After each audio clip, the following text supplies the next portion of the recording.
This week on Gridlife Digest, we talk about episodic games, mobile games, what piece of media has disappointed you the most, and chips. Next.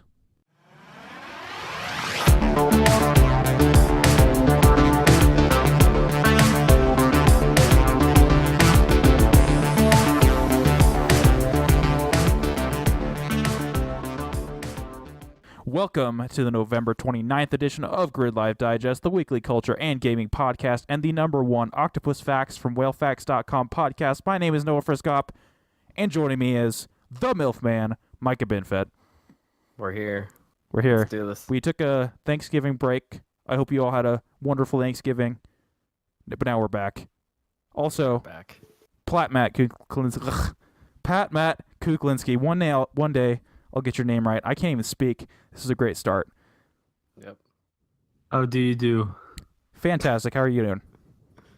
Great. It took way too long to set up this recording, but we're here. We're trying to get the audio levels more even because we heard you. And rounding us out, at Shaw Doggy, Eli Shaw. Hey, I'm the issue with all the mic levels. You were at first, and then everyone else also became an issue throughout. Like, it wasn't just you in the end. No. We're all the problem. We were, because we were all trying to bend around Eli's bad levels. So, and then I became an issue for some reason. Like, why was I super low? It didn't make any sense. Like, stupid computers. Like Stupid computers, PC gaming. Why is it this hard? I know. It shouldn't be this hard. I Maybe sound if we great had on PlayStation. I'm sure. Yeah. No, you sounded fine on PlayStation. Actually, now that I think about it.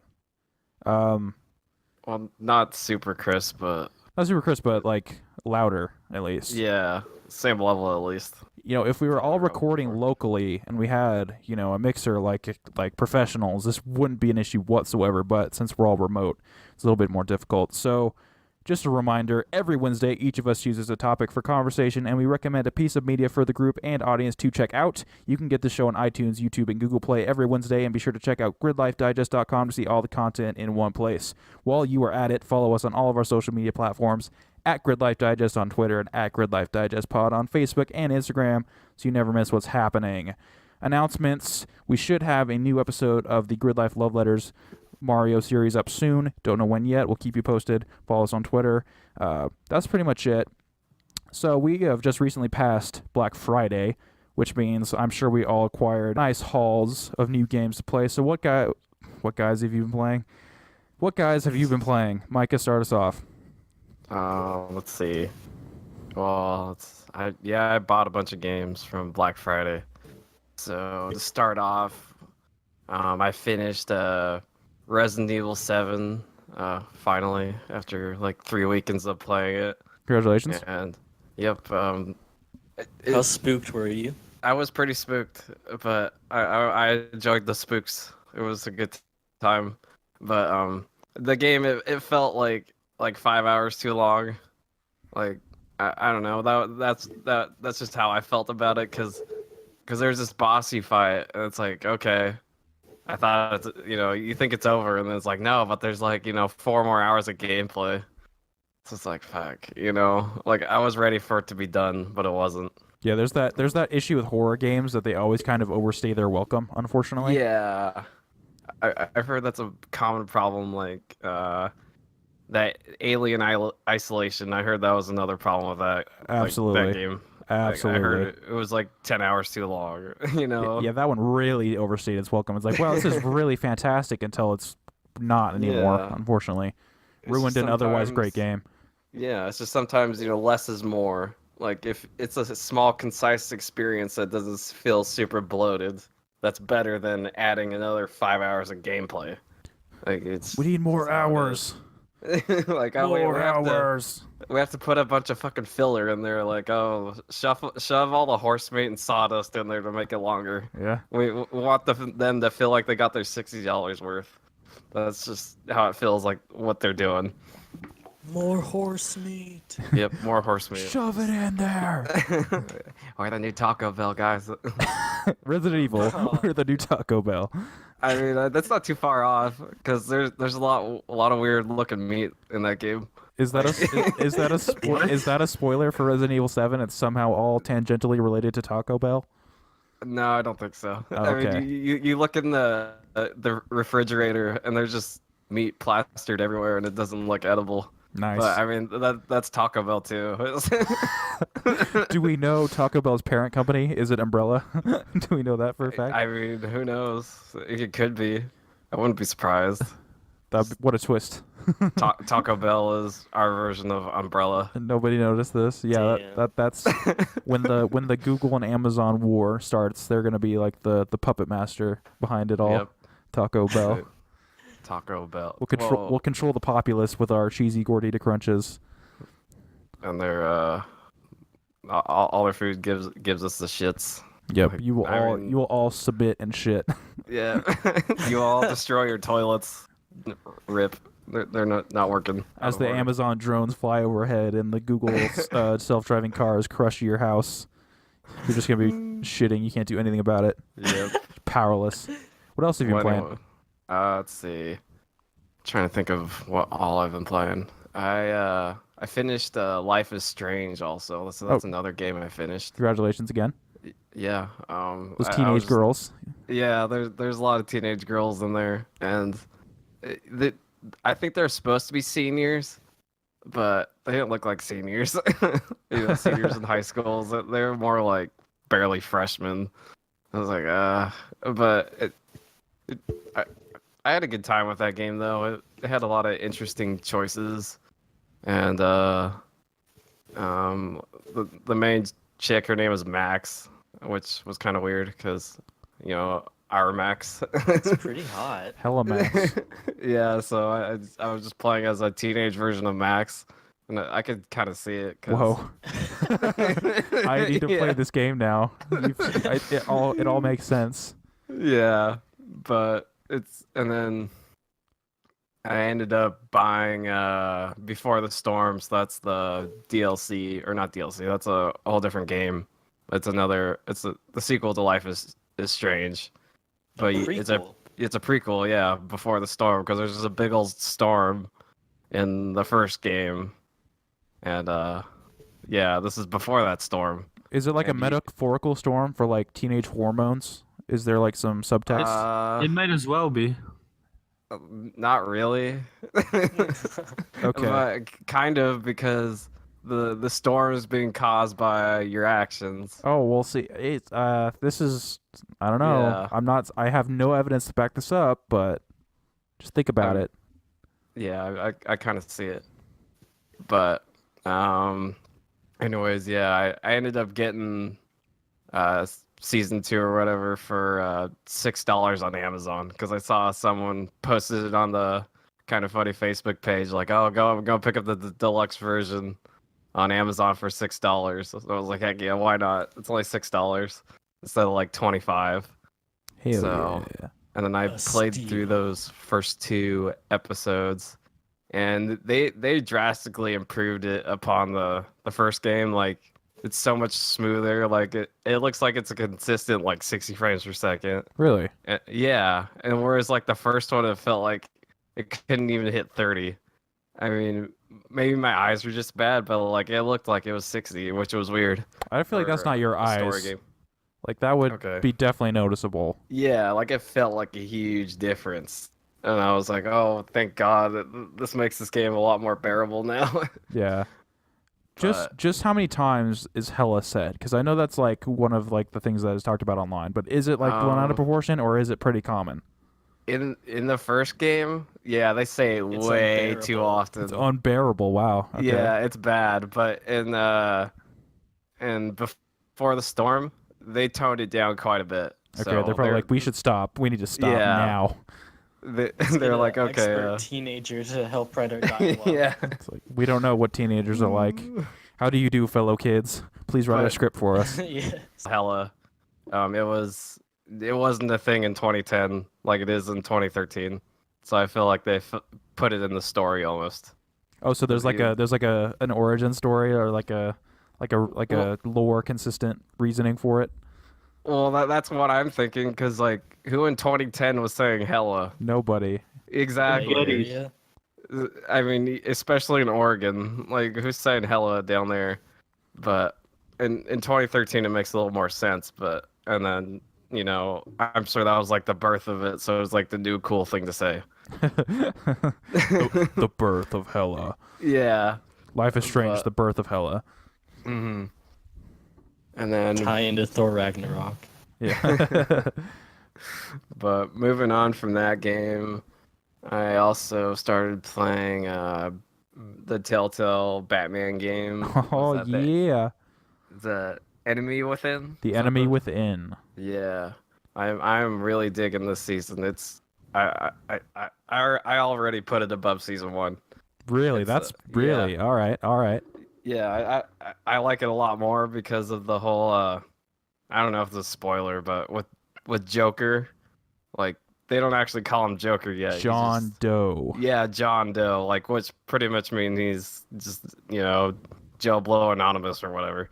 But Joe Blow Anonymous. yeah, What? The Joker. yeah, Hip Hop Anonymous or whatever. But it's just off the books is pretty much what they're saying. Like he's not a real person. But it's just a interesting dynamic of like you interacting with this character that's not Joker yet. Well, he is Joker, but he's not the crazy Joker we know of. I mean, he's pretty crazy, but not as crazy as it could be. He's not a psycho murderer yet.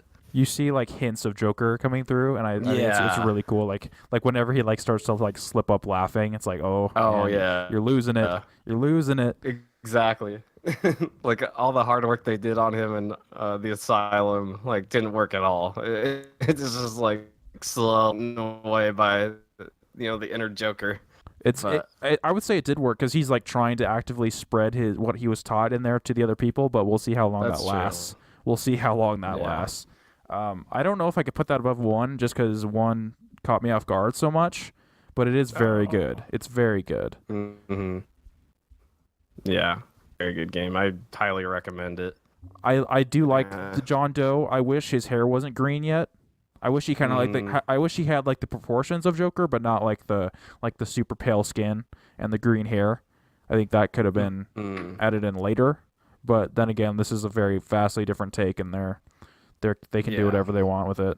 That's like my one critique of that character. But Anthony Gruber is awesome as him. Troy Baker continues to be good. Man, great game. Very. Now I was thinking over in my head. I'm like, wait, didn't Troy Baker play Joker at one point? He did. Could he play both, Batman and Joker? Yep, Like, he was would that be Joker. possible? He was There's other Joker in voice Origins. actors. Yep. In Yeah. Origins. There are other And he- voice actors, but why would you do that when you have Troy? Yeah. Who hasn't Troy Baker played? Let's be honest. Yeah. There's a lot of characters. he hasn't Lego played. Batman, Joker, all of Okay. them, all of the people. Well, I'm gonna run through the games real quick that I play because I played a lot and I don't want to spend a lot of time on it. So Fast round. Fire okay, round. yeah, I don't fire know. round. Oh my It's gosh. quick, This is not a good quick night for me. rounds. Yep, it wasn't a good night for any of us, but here we go. So I started playing Wolfenstein: The New Order. Woo. Yep, I'm loving that a lot. And then I recently started playing the what was it? The Evil Within, because I had bought the sequel on Black Friday. I was like, oh, I need to go back and finish the original before I get into this one. But that game doesn't hold up too well. The frame rate is so bad. I mean, it wasn't too good to begin with. And then I ended up buying a Skyrim on Switch. Woo. Yeah, I bought way too many games, but that's also a lot of fun. It because my original experience with Skyrim was on the PS3, and that was not a good version at all. Not woo. So yeah, not woo. But this totally puts that version on its head, and I am enjoying it. And I'll see how far I get into that. I've put like 3 hours into it so far, and it has crashed a couple times, which is kind of annoying. Oh, But that's it. dang. So yeah, that's it for me. What about you, Eli? So I also bought. Let's see. I bought 5 games on Black Friday. Baller. Have I played any of them? Yes, I played one. But besides, so the one, as you guys might know, Noah and I played it, last night as of we-record it a few nights ago as you guys are listening to it. I haven't played through the story just yet. I've just been doing a lot of like single player, like multiverse stuff, and also just learning the characters. Is it better than the first? Yes. It's a lot better than the first, I think. I'm just gonna say yes. Like that story mode is incredible. Sweet. Yeah, I played the first chapter so far, with Batman, and it's interesting. I'm compelled to play the rest of it, like I want to know more. But I think it's just like a beautiful, beautiful game. If you have played Mortal Kombat X or even just seen anything about that, like imagine all these DC characters in that engine and looking pretty on that PS4. I feel like it looks even better than X did. Like X still kind of had like some of the trappings that Injustice 1 did. Like aesthetically, like a lot of the faces kind of shared similarities, but this is just like it's beyond like anything we've ever seen. Some of the animations are incredible. It's beyond. Yeah. It's amazing. Can't recommend that enough if you're a DC fan. You don't even have to be a fighting game fan or like even good at them. Like I'm not good. Not at all. And it's just fun. Are the combos real hard? Combos they're okay. They're okay. They're not that hard. 'Cause that's always stumped me on fighting games. It's like I really don't want to put in the time to learn all these combos because it seems really hard. I can't do it. If you want to do like a 500 hit combo, then yeah, that's going to be difficult. But like the basic combos are pretty easy, and like you can chain that together with a few other moves if you just like, I wonder if I can hit him while he's in the air after I explode this batarang, and yep, I can do it. Sweet. So I played that a bit. I've also been playing Mario Odyssey, of course. Woo. Spoilers, maybe, I don't know. I'm on the moon. Oh man, I was just about to get there tomorrow. I'm sorry. No, it's okay. I had no idea.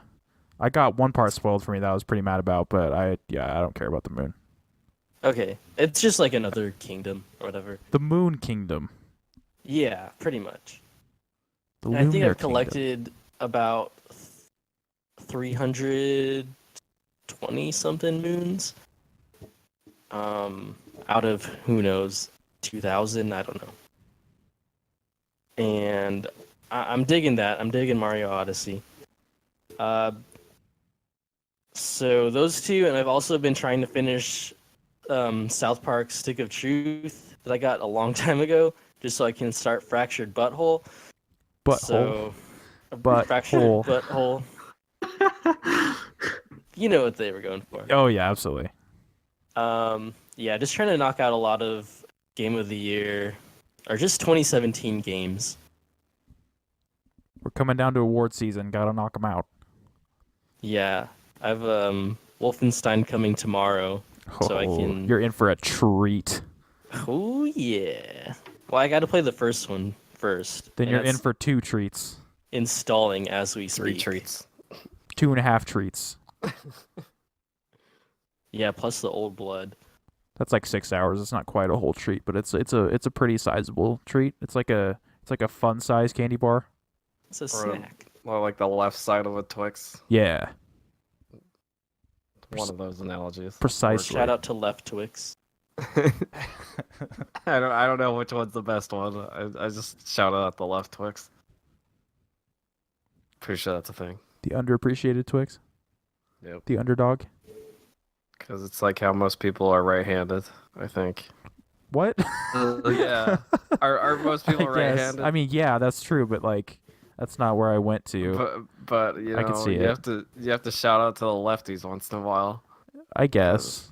I mean, we need to like get them out of like the gene pool, but we could shout them out too, I suppose. Shout out to my dad. He's left-handed. Oh, I apologize. I apologize for. Congrats. I didn't inherit anything from that. A quick fact on left-handed people. I learned that like there's no such thing as a left-handed person. It's just someone who got like confused and like started using their left hand when it was supposed to be their right hand. That seems a little So suspect. they're just stupid. But- that seems the- strange. The reason why I'm saying this is because like my sister, she was supposedly left-handed, and then like a doctor, was talking to her, was like, "Oh, you're not actually left-handed. You're right-handed. Start using your right hand." And so ever since then, she's been using her right hand. So, Okay, I don't know if this is the norm, but that's very interesting. yeah, it is very interesting. And so ever since then, like I've heard it's just not a thing to be left-handed. It's just people who get confused or whatever and start using it. But anyways, go on. You're stupid. Use your right hand. Yeah. That's all I got from it. If All you right. look into the history of left-handed and right-handedness, it gets pretty dark. Maybe Yeah. that'll be a topic one day. Left-handed people are not to be trusted. No, yeah, they're basically like associated with the devil. Shit. Watch out. Okay. Eventually, there's going to be a war between left-handed people and right-handed people. Well, I think I know who would win. Who? The right-handed people, because we have like way more of them.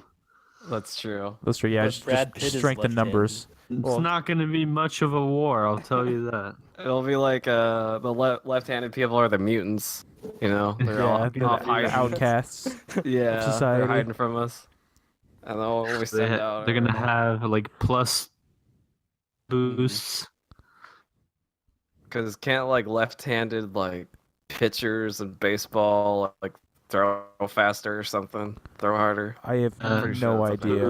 Who knows? I'm pretty It's- sure that's a thing. It's because they're like, it's like more unpredictable. Because they're Oh. throwing from a different angle, Psychs them Oh, out. They're like, gotcha. "What do I do? Oh no." Yep. Anyway, what else are you playing? Tangent. God damn it. That's it for me. Okay. I'll just since I have my trophies open, I'll just knock mine out and then we can finish up with Matt. So I bought a few things in the Black Friday surrounding days. So with the break, I also wasn't able to talk about I started LA Noire. Really enjoy that game. I can see On the Switch? no, not on Switch. That's a game I wanted to have like the full graphical experience, so I got that on PlayStation.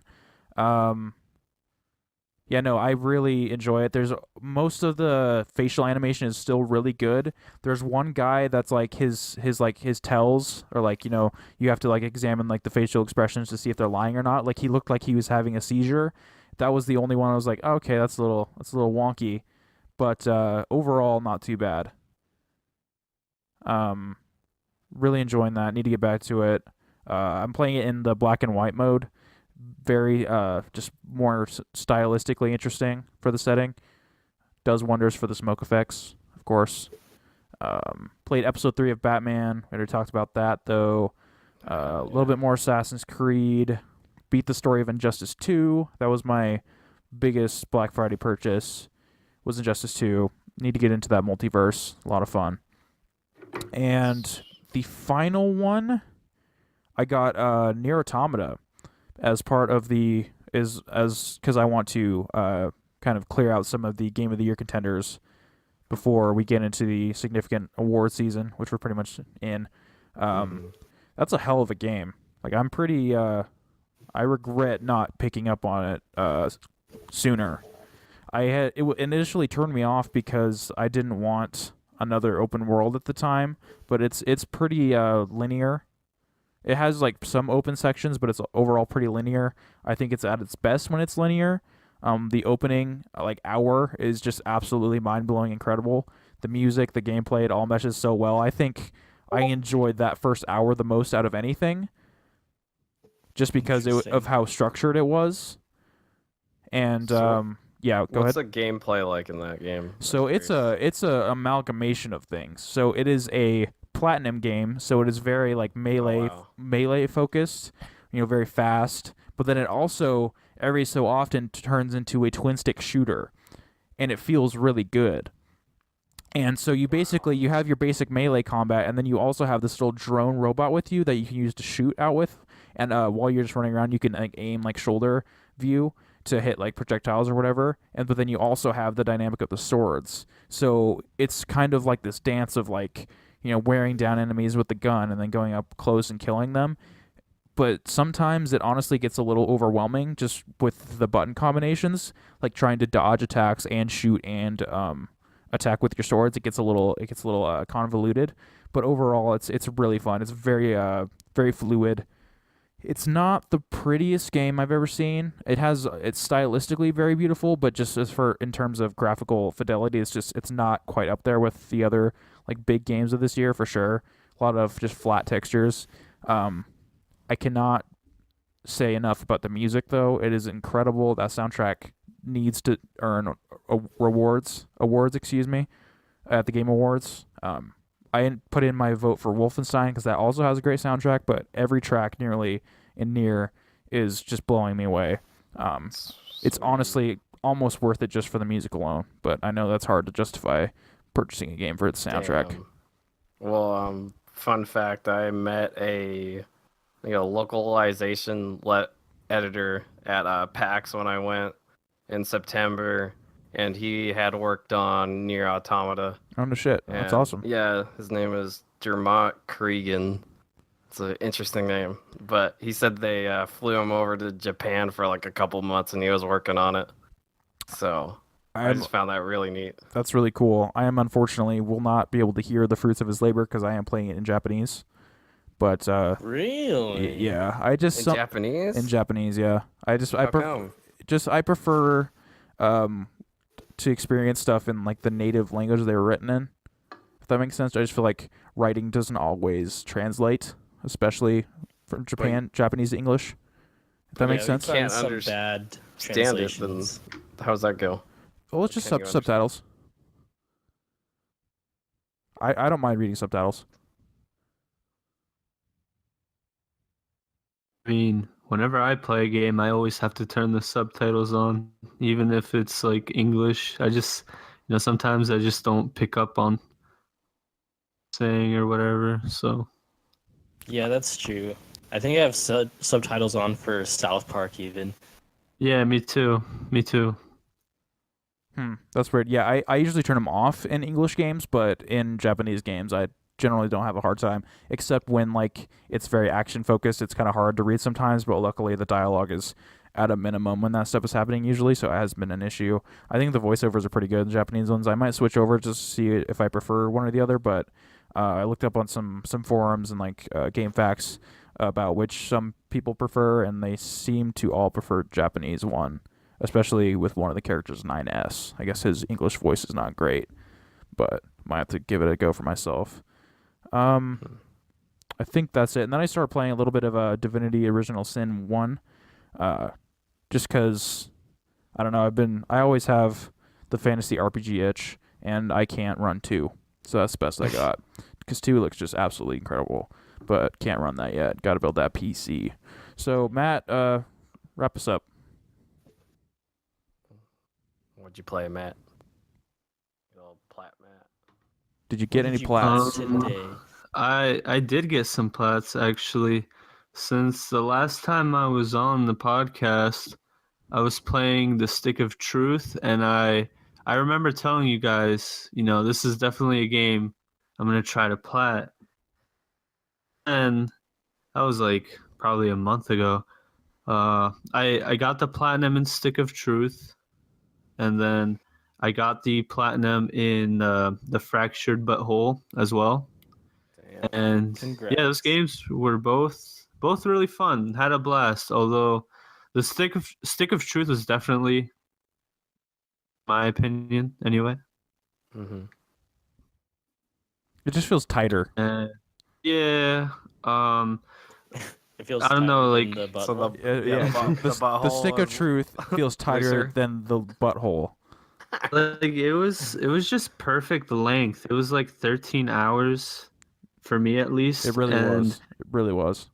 Fractured but whole. Like I had fun with it, like for most of the game, but I don't know. I just think it was like too long for a South Park game. I know some other people were saying that they that it was like perfect length for them, or that it didn't overstay its welcome for them, but I just thought I just thought it went on like too long. Like there were so many points in the game where I thought, I was about to beat the game, and that, this is like the final boss or whatever, the final cutscene, and then it's just no, it's like more story. Like here's another quest, here's another cutscene, here's another boss fight. I'm like, damn, this game just doesn't want to end. You'll never leave South Park. You'll never leave the butthole.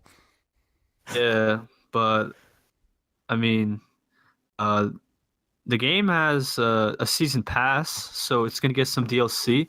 So now that like it's been a while since I've played it now, so when it does get some DLC, I'll probably check it out, see if it's any good, and I'll probably have fun with South Park again.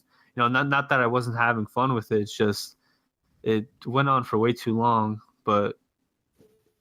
Yeah, I'll definitely go back and play the DLC though, because I'm sure it'll be.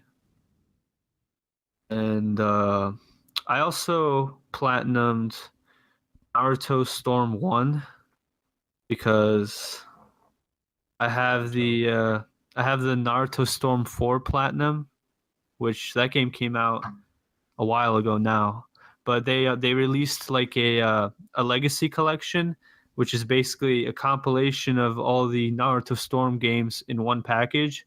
So I bought it and I platinumed the first game.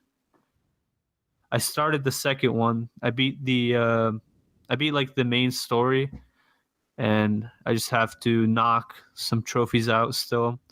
Uh, I'm like halfway done. Second game, trophy wise. And then the last game that I was playing is a little indie game called Star Wars Battlefront 2 by EA. I've never heard of that one. Yeah, Yeah, what's that about? I don't have fervent negative opinions about it. yeah, it's about this guy. Oh, it's about a girl, I was just actually. saying, whoa, plot twist. All right, well, I was looking at the front cover and I saw Darth Maul, and that's the first thing It's about that came Darth to mind. Maul. I mean, he's in there somewhere, right? I mean, he's got to be. He's a multiplayer He's though. a multiplayer. Okay, okay. So I know that Noah has some pretty strong opinions about this game. Yeah, you guys can go And- read my review on gridlifedigest.com. I get into all of it. I'm not gonna over explain Yeah. it here.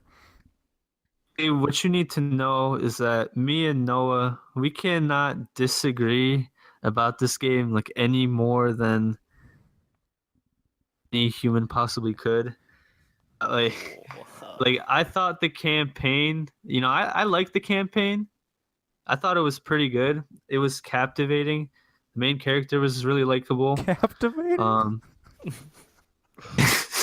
Continue. I'm so sorry. Continue. I don't know. Like this is I'm speaking from the perspective of someone that invested in the movies at all. So I think that's important. I didn't really have any expectations, so I think that's why I thought it was pretty good. I liked how you play as different characters throughout the story. Like you have the main character, and then you have all those other ones. You play as Luke Skywalker, Lando, that other guy with the gun. Lando was Han great. Solo. The other guy with the gun. Yeah. I would say the Lando mission's awesome. I'll say that. Yeah. So I thought that was cool about the campaign. And then the one issue I did have with the campaign, though, I will say, is that there were way too many flying missions. Like holy crap. That's not what I wanted, but that's like my only complaint with it. That's my And that's literally overall, my favorite part of it is the starfighter. see, like I said, we Yeah. don't agree at all when it Nope. comes to this game. Not at all. It's okay. It's okay. Well, that's a beauty. The only reason I played the campaign though was because for one day my PS4 just wouldn't connect to Wi-Fi, even though everything else in my house, every other device in my house was connected.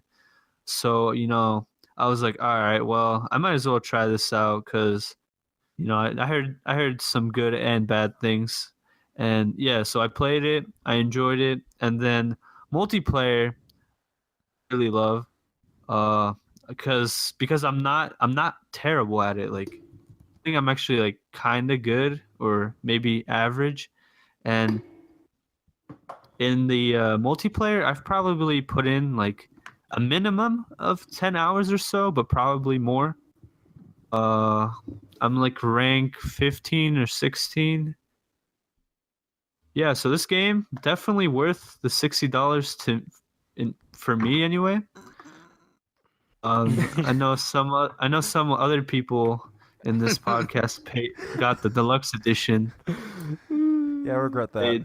They Was that a whole $80? No, what did well, they with Amazon, it was only like 65.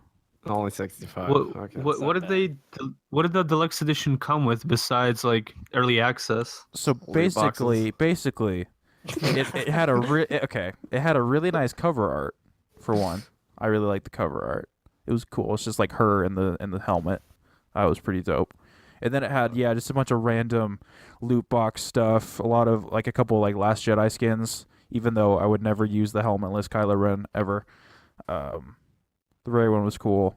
Just some random upgrades, ones that, as it turns out, take a really long time to get otherwise. So it's kind of a broken pay-to-win piece of bullshit.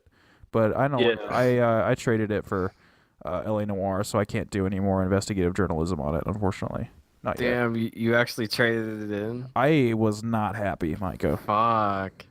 And you couldn't return it? No, it was Or Amazon. Nothing? No. Oh. It's okay. I got it. It paid for the vast majority of my LA Noire copy, so I was fine with it. Yeah, I was not That's happy. good. Well, hey, you got something back. I mean, yeah, more power to you. No point in owning a game you don't enjoy at all. Especially because they say they're going to put in the microtransactions back later. I want to see what that's going to be like before I buy it again. So, Yeah, like I'm not gonna defend the microtransactions because nobody likes those, right? No bueno. I will say that I appreciate the fact that they did roll back like the originally what their what do you call it, what their vision was, where it would take like 3 trillion hours to unlock a hero. Yep, 40 hours. 40 hours to unlock Darth Vader. That's insane. Yeah, I unlocked Darth Vader, Luke Skywalker, Versio. I unlocked like pretty like a majority of the heroes, because they changed the system a bit. They reduced the amount of credits you need by like 75% or something like that. When they do like bring back the microtransactions, I guess I hope they figure out a system that's right for the players. The progression system for your classes in this game, it's all based on like the stuff that you get from the loot boxes. So no, I'm not down with that, obviously. The progression system is ridiculous. It's so bad. It's like, all right, you might progress your character, maybe if you're lucky. Yeah, the system broken doesn't make a lot of sense. If I had to rate this game, like give it a number, like a 7 out of 10.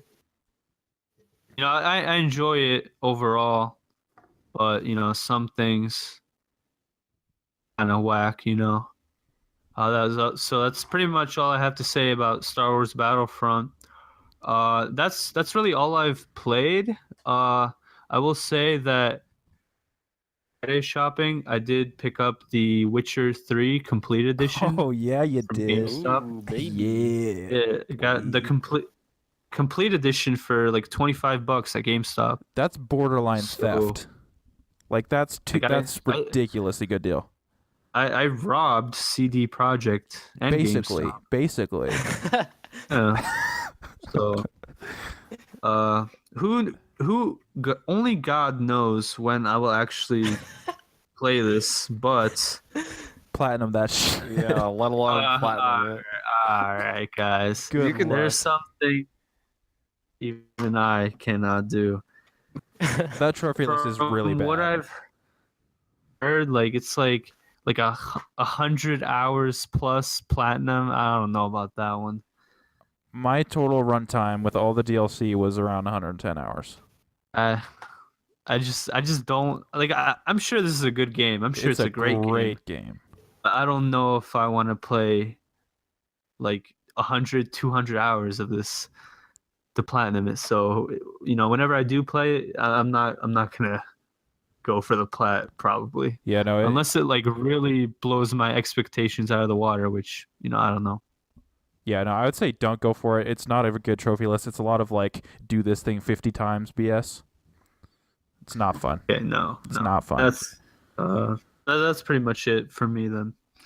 Yeah, just man, I have a lot of thoughts about Battlefront 2. Like I said, just read my review. I sum it up pretty concisely there.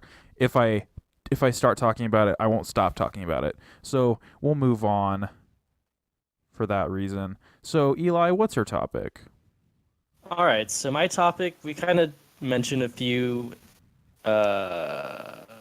inclusions that we might talk about, but I want to talk about episodic games. And I know you all are fans of them and have played multiple of them, multiples.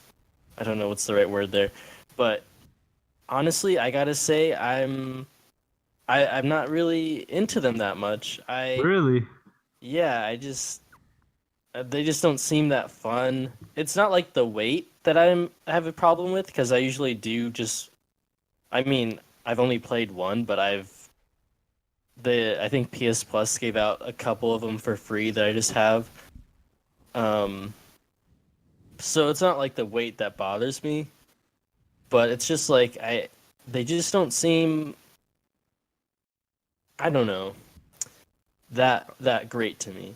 It's probably like too much of like an interactive movie for you. Because, I mean, that's basically what they are when you boil it down to it. I mean, Yeah. the gameplay isn't like too intense. Like if you compare it to like a shooter like Wolfenstein, like you're just kind of like walking around, and then it's like an adventure game. You're going like, oh, this item goes here, or you figure out this puzzle, or make this dialogue choice option. Like I can kind of see how people don't like those too much, because they are a little bit slower paced gameplay wise, if that makes any sense. But I mean, for me, like the first time I played Walking Dead, like I don't know, it's just like I think it's worth it for the storytelling. The gameplay, it's like there's not a whole lot to do wise, and sometimes the gameplay elements they do implement are just like not fun at all. Like in The Walking Dead and some other games, like when you're just walking around and interacting with random objects, like you just look at a painting and Lee goes, painting. That's a painting. It's like it doesn't add anything to the story or gameplay. Yeah, I would almost prefer if Telltale games played themselves. Like I really enjoy it. I'd really just prefer just watching it and then making the choices. To be perfectly honest, like I was playing Batman, I'm like, I really don't want to walk around this area at a really slow pace and connect these dots, but I know they're trying to channel classic adventure games, and that's their thing. But I'd rather go on autopilot. And that's kind of Yeah. my issue with those. Like, most of the time, they haven't really. I don't know. I haven't played Batman or anything like their newest games, but I played Walking Dead season 1, and like, that game crashed so many times when I was just walking from like one screen to another screen, Just and it was crash. like, Oh, yeah. could you just play out this scene for me? Like, I don't want to keep restarting my PS3 whenever I want to play this game, you know?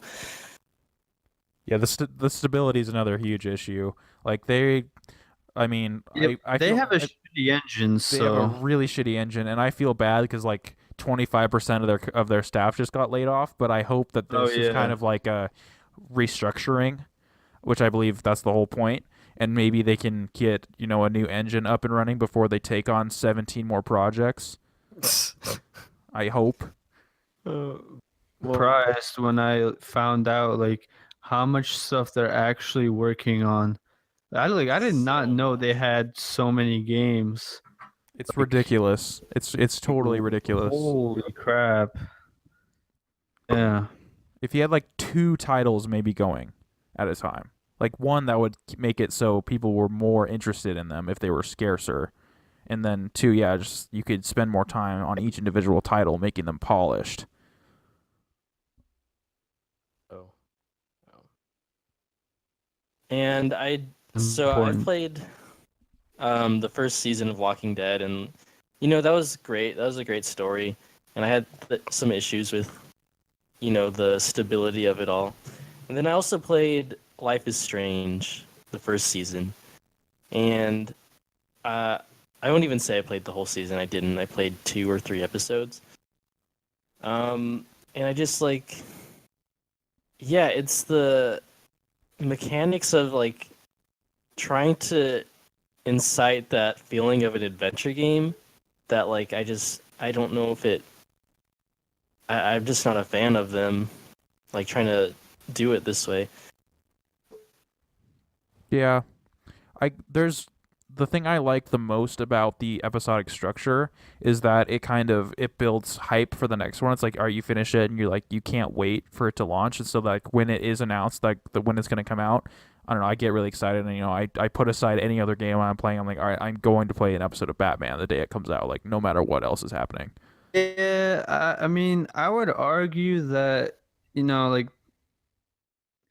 like for me, like I always just wait till all the episodes come out and I just play them you know, like back to back cuz just for me it's just better to like play the whole thing in one go cuz I feel like if I played episode whatever of Batman, The Enemy Within, I would most likely just want to play like the next episode and then I can't play it because it's not out yet and then that would suck and then you gotta wait like a month and then you just kind of like forget what happened and I don't know. I But mean, that's part of the experience, though. I eh, mean, I it's like guess. watching a TV show. Like when you watch a TV show, it has a recap and all that, so you remember what happened. Or reading Like a monthly comic, even. that too. Yeah, it's the same concept. You build up hype. Once you finish that last episode, it's like, oh, well, when's the next one coming out? Okay. I'm They just gonna kind of do hype myself recap up you until too. Yeah, they give they you a little do. bit Yeah, recap. a little bit, but there's like so much stuff that happens in one episode. Yeah, and just all the Um, nuances between the characters. Just it's kind of hard to remember, like where you stood with relationship wise with, for this example, Gordon or Catwoman or whatever. mhm. Yeah. So I then, like mean, that does that like not apply to TV shows then? Because you're not as emotionally involved well, like a video game. I mean that's why I like Netflix because like when they release a TV show they you could just they release all the episodes so you could just binge watch them so Hmm. it's But I'm pretty saying cool. if you watch TV like you're supposed to, Oh watch yeah, an yeah. episode at a time. I mean like I yeah I hated doing that like Hmm. when I was watching Better Call Saul like season 2. I had finished watching it on like the first season on Netflix. You know, it was a good show, and I had fun watching it. But one thing that I didn't like about it is like having to wait a whole week for the next episode. I would just much rather just like binge watch the whole season. Mm-hmm. And I mean, like, yeah, I understand that most TV shows aren't like that. I mean, just, I'm just so used to playing games. Like you just play the whole game, so it's just kind of weird that when a video game is trying to be like a TV show, but it works. But like for me, I always just wait till like all the episodes are out. Yeah, and also like they don't always hit that monthly gap. Like for a couple of the games, I think like it was Borderlands and like Game of Thrones specifically. Like there was like months and months in between episodes. Like that is unacceptable. Like I could totally understand the backlash with that. But luckily, like Batman season 1 was the first one I did at launch, just like waiting episode to episode, and they were hitting every month pretty consistently, and that I didn't mind. And yeah, like and also a month is a lot longer to wait for an episode than a TV show a week. Also, Yeah, that's why I harken it more to comic books. that's a good point. I didn't think of that. You are waiting like a month, or potentially 2 months for the next episode to come out. Whereas a TV show, that's more consistent. Yeah, it's like it is. You're not gonna, the episodes aren't gonna get delayed usually. It's like, and like Yeah, it might come out and be broken, like Yeah. like season 1 episode 5 was for Batman. It was like just totally broken. It's like that's just something you don't see in TV. But games are also way harder to make. Yeah, definitely. Apples and oranges. Yeah, I'd say I like the idea of them. It's just the execution that sometimes gets botched. I don't mind waiting. I like the hype that it generates. I like the anticipation of waiting for the next episode, but I totally get the rationale of waiting until it's all finished. I think I would enjoy episodic games more if it was like a different style. Like I was just thinking, I know Hitman was episodic. I didn't play that. That's another At all. really good example. That's a great example of how to do an episodic game right. Yeah, and I was just thinking, like, imagine if the next Uncharted was done episodically, because they separate it by Ooh. chapters. That's like, what if interesting. they release like a chapter or two at a time, and how would you feel about that? I don't know. That sounds I don't. super weird. I'm not down with that. It would fit structurally, but no. Uncharted, I like to marathon those.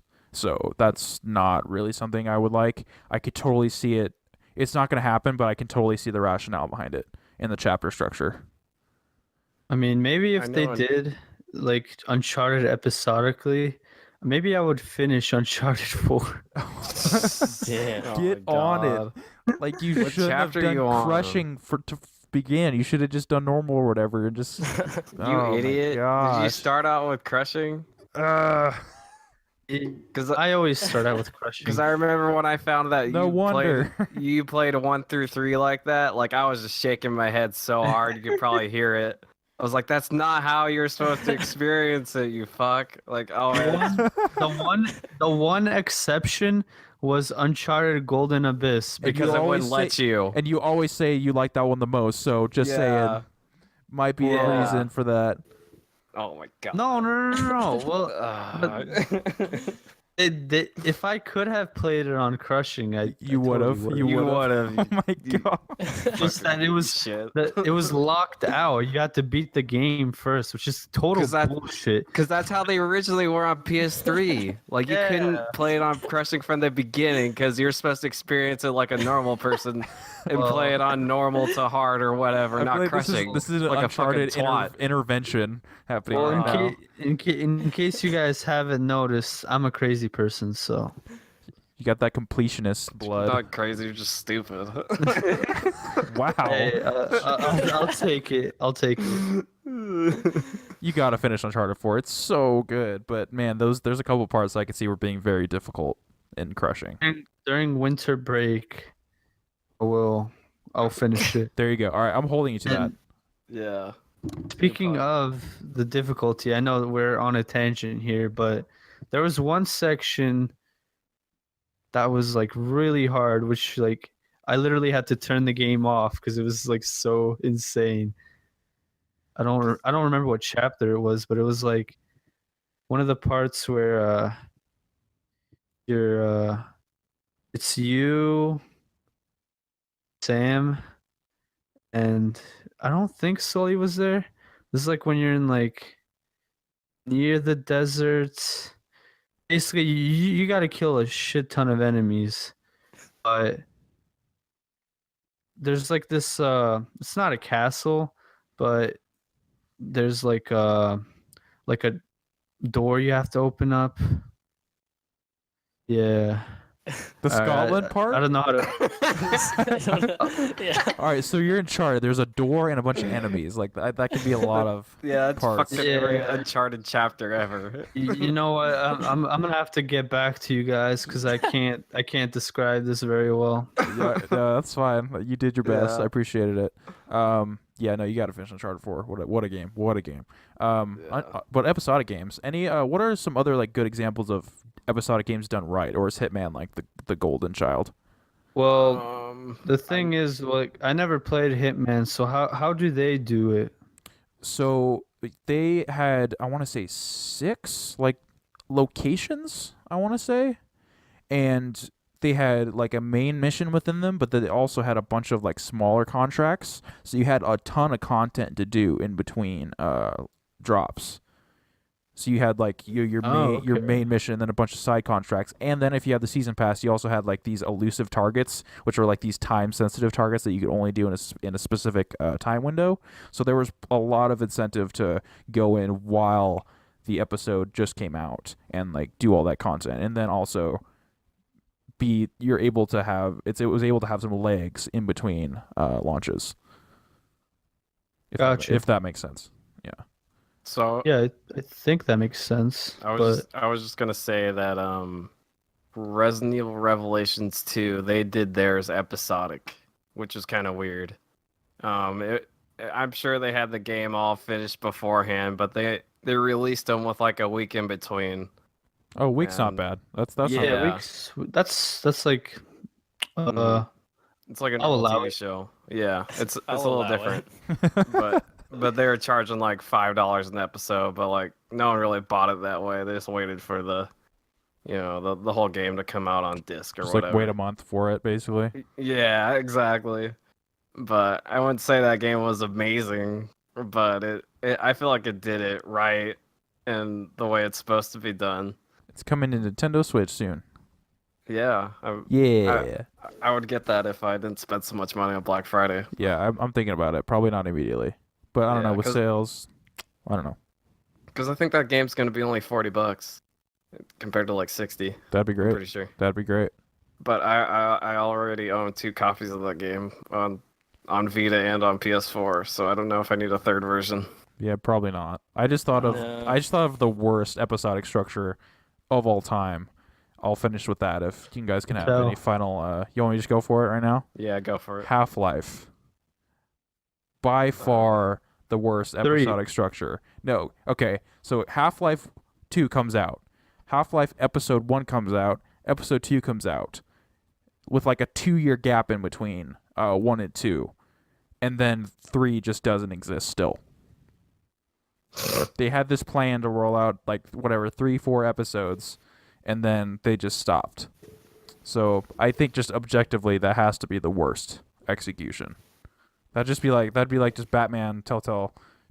Sorry to go back to that as an example, but just like, all right, you get like 4 episodes out and then you just stop, and then Kind of sucks. yeah, it sucks, and it'll never come out.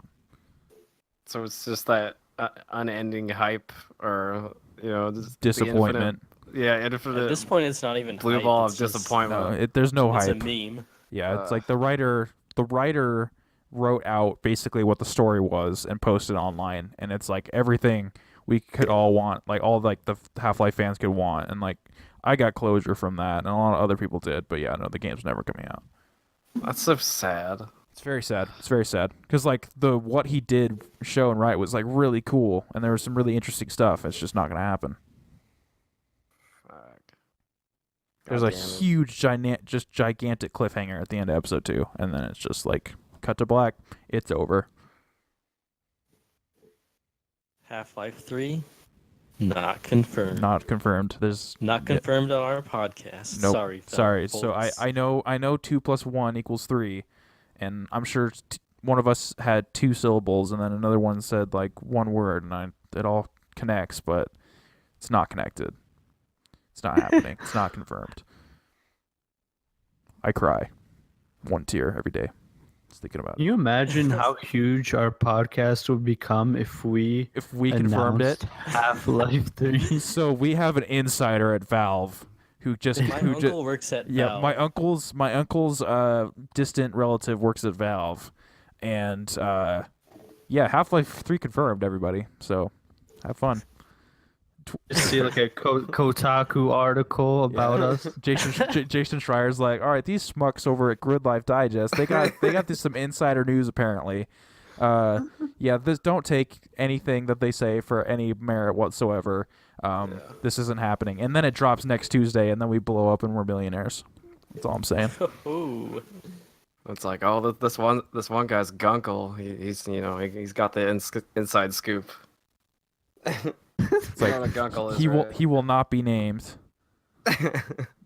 but he works there, and and it's coming out next week. Is Gunkle gay uncle? Yeah. Okay, I didn't want to shoot for it. I didn't want to sound stupid, Okay. but that sounds about right. I just like that term. It's because people go like, what? You know? What? What is that? What does that mean? Yeah. It's not I don't think it's any sort of slur. I've just heard it, but yeah. Anyways, do you guys remember that Telltale did a Back to the Future series? I do. I played the I honestly- first episode. I did not remember that one. That was one of the ones where when I heard that was actually a thing, I was like, wait, what? Wait. Was that like their first game or? It was. I think they did Jurassic Park before that. Oh, I forgot about if that I'm not too. mistaken. Man, I'm on their but Steam both page. of those games weren't good, from what I heard. Or No, they're yeah, I haven't heard average anything at good best. about those either. Walking Dead was when they got good. Yeah. I guess And they did a before- Monkey Island port. And then before Jurassic then- Park the game, you can get it on Steam for $3.99. Oh, what a steal! What a steal! 2011. I remember playing Sam and Max, like on the Wii, and just being totally underwhelmed by that. Like that was a Telltale game before I knew who Telltale was, and we'd gotten it in some like stupid like Wii bundle from Target or whatever for Christmas, and it wasn't good. I just remember trading that in Plot like a couple twist. years later. Plot twist: it was not good. Yeah, this No. Jurassic Park game does not look good either. Does not look good either. Because you just play as a rabbit and a detective dog. I mean, it sounds good, but I don't know. Does it sound good? Yeah, does it? I mean, that's a classic PC franchise. Yeah, that's what I heard, but maybe I was playing the good version of that. I don't know. Definitely not. No. Like, Not likely. any third-party game on Wii wasn't good, or most. You can also get Sam and Max Season 1 for $3.99 on Steam right now. I've never even heard of this series. It's iconic. Is it? No, Alright, I'm gonna look this up. I mean, that's like it's like Ubisoft. I'd say they're okay. It's like Ubisoft saying iconic though. Like it's not. I mean, they're okay. No. They're not like. They're no Crash Bandicoot. Like you don't Is think this a- Sam and Max is like a Is this a comic quintessential. book? Is it based? It might be based off a comic book. That shows how much I know. I have no idea. I It know was an old LucasArts. It was a PC adventure game. Yeah, like Monkey Island Is- and Sam and Max and all that grouped together. This be cops? Yeah, it looks like. Yeah, they're comic cops. What the hell? book. Yeah. That's the difficult thing to The swallow. cop dog and They're annoying everybody. cops. It's like Zootopia before Zootopia. Yeah. Wow. And Developed by Telltale Games. Yep. What it's probably is not pushing this? an agenda. No agendas. Yeah, it's pushing something, alright. It's pushing something. We don't know what, but it's pushing something. Oh, Any final mentions for good episodic games or bad episodic games? I can't think of any. Like I said, I haven't played many. Besides, I just played the one Walking Dead season, and then a few episodes of Life is Strange. I want to I get will. into Tales from the Borderlands. That's supposed to be all I'll say. real good. From the Borderlands is fantastic. Probably one of the best. That's on It's- that's on my Christmas playing list. Yeah. Oh, you've never played it? No, I have it. I own it. It is on my PlayStation. I just haven't played it. Dude, what is Soundtrack wrong is with so A you? lot of things are wrong with It's me, but at so least I beat good. Uncharted 4. Yeah, I knew you were gonna say that, and you have a point. I shouldn't talk. No, it's like no, you're right. I should have played it by now, especially since I like Borderlands. But yeah, no, it's just timing. It's, I got it's so good. I own all of the Telltale games, and the only ones I finished is Batman. I started Walking Dead season 1 on Xbox like twice, and it ate my saves, so that wasn't that- great. That is unacceptable. Yeah, so I need to get in there, get those plats, and yeah, I have Game of Thrones, I have Wolf Among Us. I really want to play Wolf Among Us. Wolf Among Us is I have probably one of my I have favorite Game also. of Thrones too because it was free for PlayStation Plus like It was. a couple months It ago. was. Mhm. I still haven't played it though That- because That one's like 6 episodes long and it's really boring. Yeah, I hear that one's not great. Unfortunately, Yeah, I don't know you're how not they could. missing out on much. I don't know how they could make Game of Thrones that bad, but Yeah. I mean, the first 3 episodes were okay, and then after that, it's like, I downhill. don't care. Yeah, just downhill from there, and then just an anticlimactic ending. So, That's Don't unfortunate. recommend it. That's unfortunate. It's- Yeah, they got the remaster of Walking Dead, or like the collection of Walking Dead plus the remaster 1 and 2 coming out in December. I might wait for that, but also I could double dip on trophies. like a wait, remaster. is it gonna have a separate trophy list? Yeah, it's like Oh, no. yeah. It I is? believe 1 and 2 are remastered slightly, Well, better models, and then I believe it comes with season 3 as well. if there's a separate trophy list, I know what I'm playing again. No, you can't do that. I couldn't stand playing those games. I've already played through the first season like 3 times. I can't do it a mean, 4th. I only played season 1 once, and that was on my PS4. So Oh, okay. I'll have no problem playing through that again. Yeah, you're fine. That's There you go. arguably the best season. Because I played through it on iPhone and I played through Uh, it on Vita. Oh, and I played through it no. on Why would PS4. you play it on No. iPhone? Well, it was because that's all I had at the time. And it was the cheapest to play it on iPhone because they had some crazy deals like $8 for the whole season. You know? $8. Yeah. Oh dear. And oh man, it ran like straight up trash. But Trash like, garbage. yeah, just the the dumpster truck on fire. Like it was so bad, but I got through it somehow. Carl. Carl. I don't recommend playing it on an iPhone. Yeah, no, I will never. That's actually a really good segue. Matt, what's That your is. topic? My topic is why are mobile games so shitty? Whoa, I respect you making your stance immediately. that's a loaded question. I mean, Yeah, is it well, though? It's pretty my, simple, I feel. My English teacher, she taught us that our title has to answer the question to her question. Yes. Anyway, yeah. It's So, like, where are you going with this? Yeah. I get where you're coming from though. Yeah, it's absolutely. Like with the it's more whole- so like mobile gaming in general, but that is like my stance. Trash, it sucks. Yeah, like, burning, dumpster fire, garbage, battery depleting, trash. And then you jump in it. there are definitely good games out there, but they are few and far between. I've come to learn that the phone is just not a place I want to play my games on. So even games that in theory I would enjoy, like that Super Mario Run game reviewed like I think it Trash. oh well did did most people like it though? Did it get good reviews? Kind of middle of the road.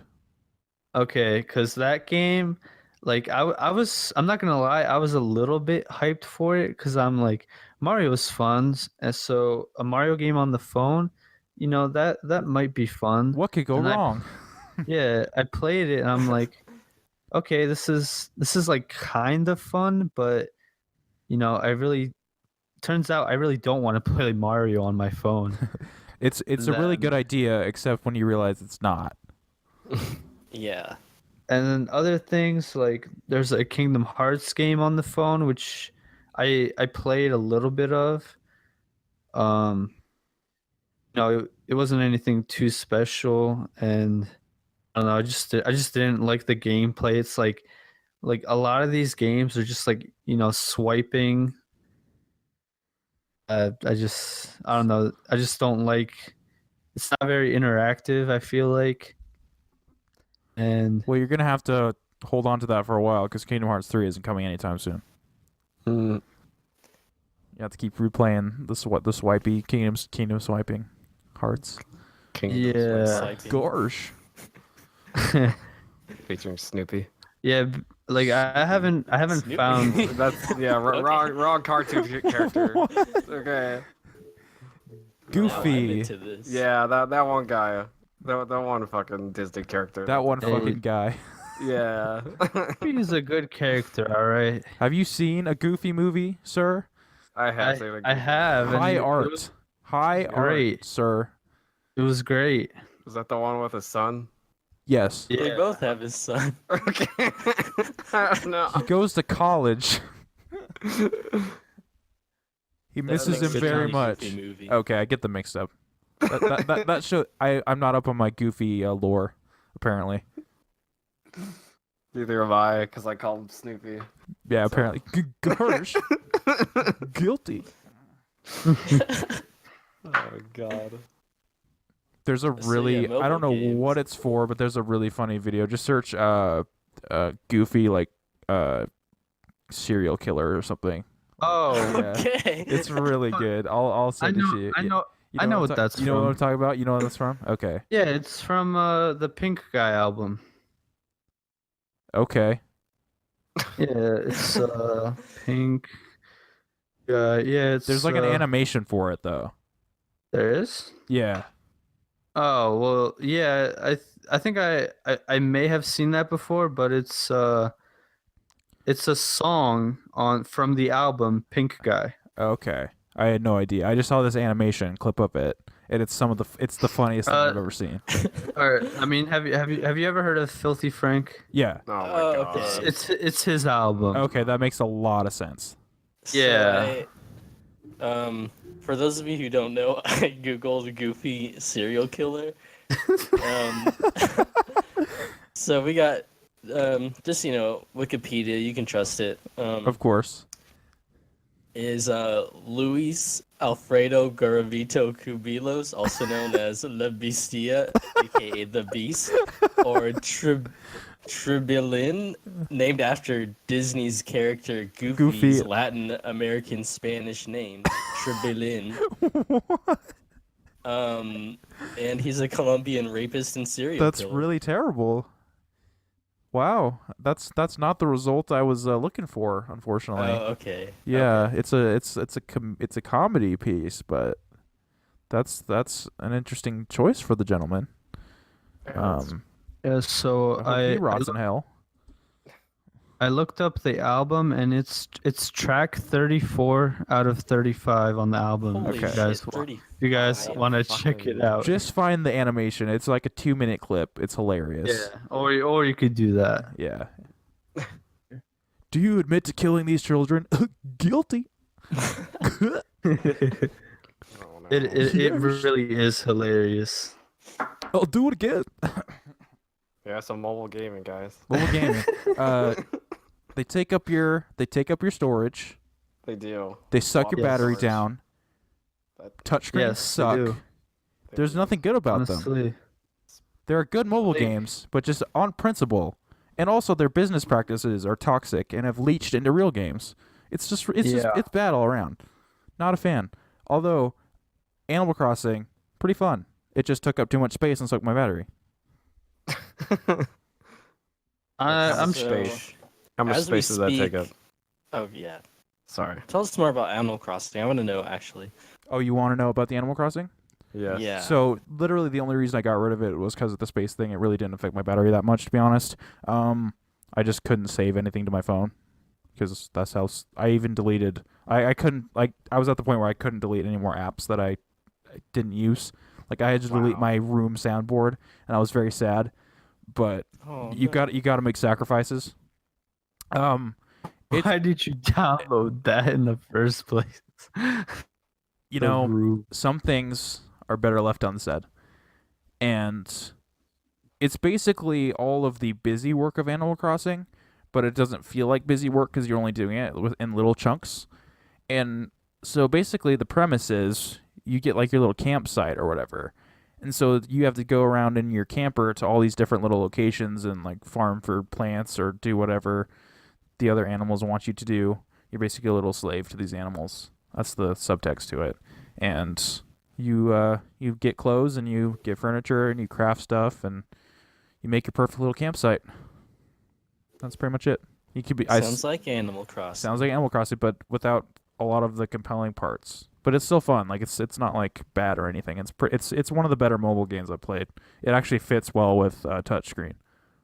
But So how many gigabytes did it take up on your phone? that's a sure very that good wasn't question a because there was small- like 3 separate updates, so I really couldn't tell you. Oh my god. Yeah, Jesus. unfortunately. But yeah, looking at my phone Oh, right now. you know what was a great mobile game? What? Shoot, This may be controversial. got a hot take incoming. Trigger warning. You know, Flappy Bird. That game was Oh, good. fuck off, Angry Birds? Flappy Bird. Oh, The one where Flappy you Bird. tap. Oh, that and game is no, that game is jump through the pipes. cancer. That game was No, fun. That game was a cultural just Yeah. cesspool. My- fuckery. My high score was like 142 or something like that. It wasn't hard to get good at. Yeah, it Once really, you figured it out the really wasn't. rhythm, like you could fucking get through those pipes like Wasn't it the nothing. same the whole time? Like it wasn't randomly generated? I'm not. I think I'm it not was. sure. It was about randomly that one. generated. Okay, it was. Okay. Yeah. It's just the like once you got the rhythm down, you could do it. But yeah. I remember when Oh. when phones that had it installed on it were selling for just ridiculous amounts of money. Like after Oh, it got yeah. pulled. Oh, yep. Yeah. My iPod still has that game. How much you think I could get for it? Oh, you could get a lot for it, like, dude. like $5. That's like having a PS4 with PT on it. You could sell that. Probably not anymore. God. But at the peak hype of it being Yeah. taken down, you probably could have gotten Yeah. quite a bit. You could have gotten a couple I missed out, iPods. dude. You did. You really did. I heard that Well, that guy who made it, he was making like $50,000 a day. A day. Yeah, Like, yeah, he That's was making a insane. shitload of money. That's the- insane. And then he was getting like Weird death part threats is- or something. yeah, Pull it he, down. I think It was that's something a like that. he fair trade. Yeah, Is it- $50,000. yeah. Oh, I thought you meant the death Oh, no, threats. I was like, oh my gosh. Yeah, he If it was me- $50,000 a day for a few death threats here and there. Yeah, I think would that's have worth it. taken the money. I'm not gonna lie. Just like keep him coming. I'll laugh all the way to the bank. Yeah, he just felt bad about it. He's like, this is just a very toxic situation. I don't wanna I mean that keep this going. sucks. I mean, he got plenty of money before it stopped, so I don't really feel too Yeah, bad for him. To yeah. be perfectly honest with you, he's doing fine, I'm sure. Yeah. Another thing I don't like about mobile gaming is like all these like copycat clone games. Like when Flappy Bird was like, they took it off the store. There were like hundreds of clones that were like not original at all, and it was just the same crap. Yeah, just asset flip, just the same Yeah, thing it's over and over like again. no originality. People are just looking to make a quick buck, and it's It's so unregulated. frustrating. The App Store is a The Apple cesspool. Store, there's like 3 trillion games on there, dude. Like, Insane. yeah. Nobody at Apple like approves anything. They just see a game, they're like, huh, yeah, That's a game. all right, add it to the store. And also, like all of the advertisements for like the big budget ones, like all like the like Candy Crush and all those, like they get like celebrity like appearances. It's like this is so out of hand. It's a fucking Yeah. tapping like mobile game. Like I just there's not much to like about mobile games. Like there's obviously some good mobile games. Like I'm not gonna say there isn't, but just in principle, I just have not seen it be done well more than it's been done poorly or just copied. I will never understand the appeal of Candy Crush.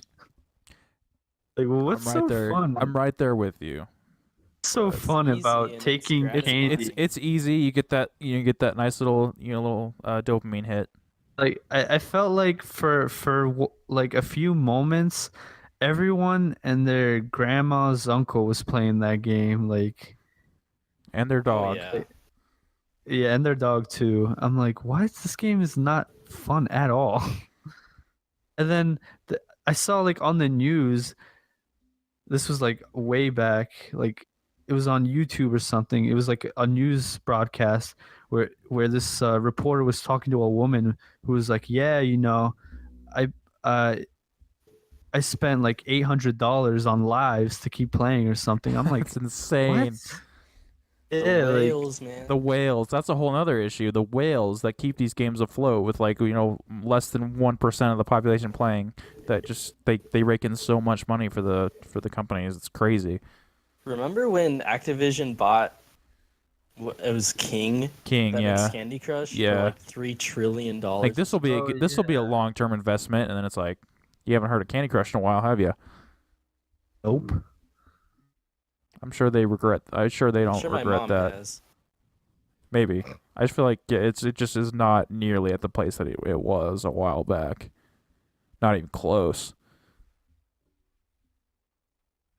Man. So yeah, speaking on mobile games, I currently have 11 games on my phone. Some of them are legit games, like Hearthstone. That's just All right. another way to play it, Yeah. because I'm not going to carry my laptop around. And I have the 3 Go games: Lara Croft, Hitman, and Deus Ex. See, these are real games. Yeah, these are real games. I also have a, online poker game. I hit that up every now and then Nice. just to keep my skills moist and What? lubricated. Right. Gotta keep that poker face oily. Yeah, exactly. But I do have a few. Oh, and Two Dots. That's a good game. But I do have a few games that aren't great that I don't know. Guilty pleasures. Guilty pleasures, yeah. I have the Injustice 2 mobile game that I played a lot of, and it's really just swipe and tap. You get that grid Oh. skin, apparently. Yeah, I got the grid skin. The one that looks like Metallo. It's okay. It wasn't. I mean, the app is free, so I guess it's worth it in a way. Yeah. And I have Star Wars, something of Heroes. And I was very, very, extremely obsessed with that game back early this year, and I just got back into it. I don't know why. I ran out of like SIM cards, so I stopped playing because I actually have to play the game now. But the thing is, with a lot of these games, it's like you play a little bit, and they're like, all right, here's these items that you can use to not play and just get rewards. So it's like, all right, I'll log in every day and just get rewards for doing nothing. Doing nothing, yeah. They just want to keep it so you have it in the back of your mind. And that's how they get you. That's how they get you. That's how they get those whales. It's like, oh, I can spend $800 on a mobile game. That's fine. But these free mobile games, I've never spent a penny on them. Like, obviously I had to buy Deus Ex and all those games, Yeah. but like, yeah, these free ones, no, I won't get scammed. I'm not a microtransaction kind of guy. And they've set a precedent for the mainstream that like games are worth less than dirt, and that if it's not free, then they just won't touch it. Unfortunately, it's like, I don't know. there's no incentive to make quality products. It's like nobody's gonna pay for them, and then if nobody pays for them, it's like you're just gonna get the same trash over and over again. But I will say the Injustice and Injustice 2 mobile games are actually like pretty well supported by NetherRealm, and like they're pretty high quality games for free games too. Is there a MK one? I think there was, but it wasn't nearly as supported as the other two, Probably just as the the Injustice games. DC license. You can just keep it up more. Yeah, and like with the movies coming out, you can get the Wonder Woman skin and all that stuff. Yeah. True. I might have to check it out if I have any room. I doubt I have any room. If you want that skin. The skin is nice. I wish it was just Metallo. Kinda. But You can use your imagination. yeah, let's use imagination. I was thinking the same thing. Yeah. Yeah. Can't help it. I can't really think of. Also, I don't know if this counts, but just emulation. We kind of talked about it before, but just like I really like the idea of having emulators on my phone until you actually try to play a game on an emulator that's not Pokemon. It just doesn't work. Yeah. It just doesn't work. Just touchscreen is just is not It's a even cool close. idea, Yeah. but like in theory, you actually go to play it. It's just it either like you need to like do some really complicated thing like transport files, or like I don't know, like my one friend was trying to explain to me how to do this, and I'm just like, yeah, nah, I can't. That's too complicated. You don't have to do that on the PlayStation Vita. Exactly. I'm not down. I hope the good mobile games get noticed, but it's hard to, like you said, when there's a trillion products out there with no kind of curation whatsoever. I don't know. I kept meaning to check out Sparkade. I know that's supposed to be pretty good. I mean, it's just Tetris, right? Yeah. It's a few different games: Tetris, Pac-Man, Wheel of Fortune, and some other stuff. I forgot that I did spend money on that because it was like a betting thing, Yeah. and I totally forgot about that game, and I received a letter in the mail like a month ago from Sparkade saying that I had like 35 cents. Oh, Nice. hell Nice. yeah. Raking in Yeah. those wins. Nice. Wait, So so I'm you can just get sitting real life on money money. then? Yeah, it's like you're actually betting money against other what? people. That sounds like a bad idea. I can but, beat you in Tetris. amazing. I'll bet you 35 cents. Like, what's your max? What can you bet? Probably like $5. $1 million. Yeah, I just want to wait for some just dumb person to go on there and bet like $100 or something, or even more than that. A high stakes Wheel of Fortune tournament. Yeah, just High blow stakes all their Pac-Man. money. Is there any way to like set up like groups or something? Because if we could have like a group of like just us, of like a That'd be Tetris, that'd be fun. pretty fun. That does sound like a lot of fun. Actually. And I would try it. I'm sure it's possible. I haven't touched that game in months and months. I'm gonna check it out. Damn. We did just make a guild for Injustice 2.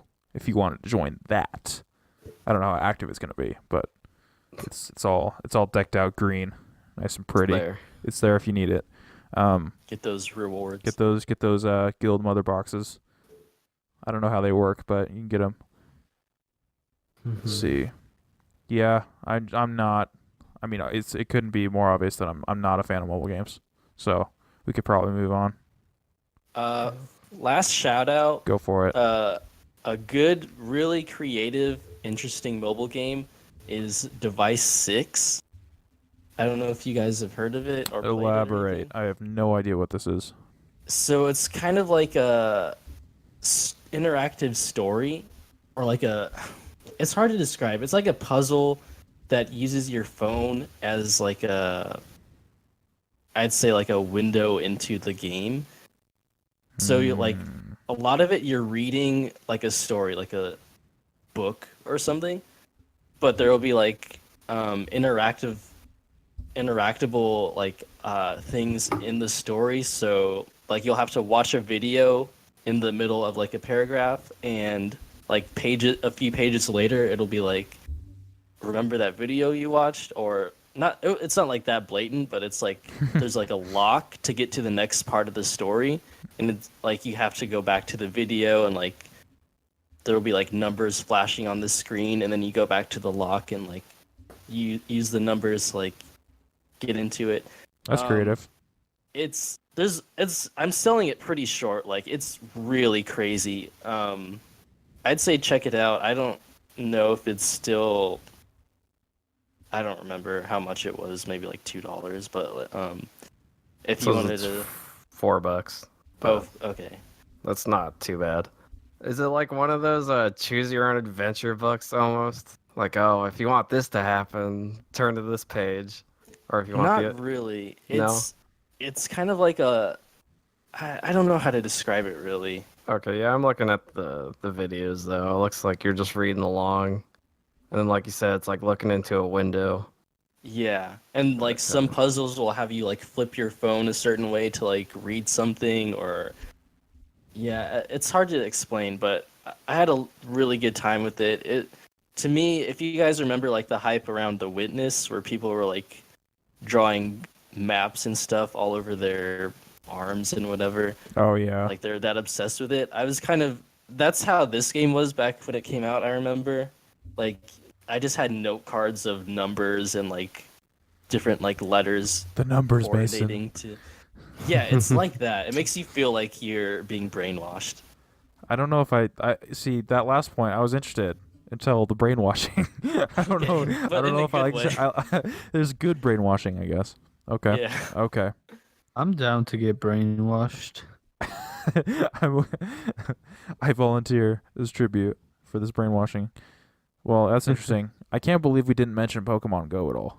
That was a thing that happened. Oh I yeah. forget about that a Wow. lot. I'm not gonna lie, like that game, like I wasn't like crazy, but like it was fun when it first came out.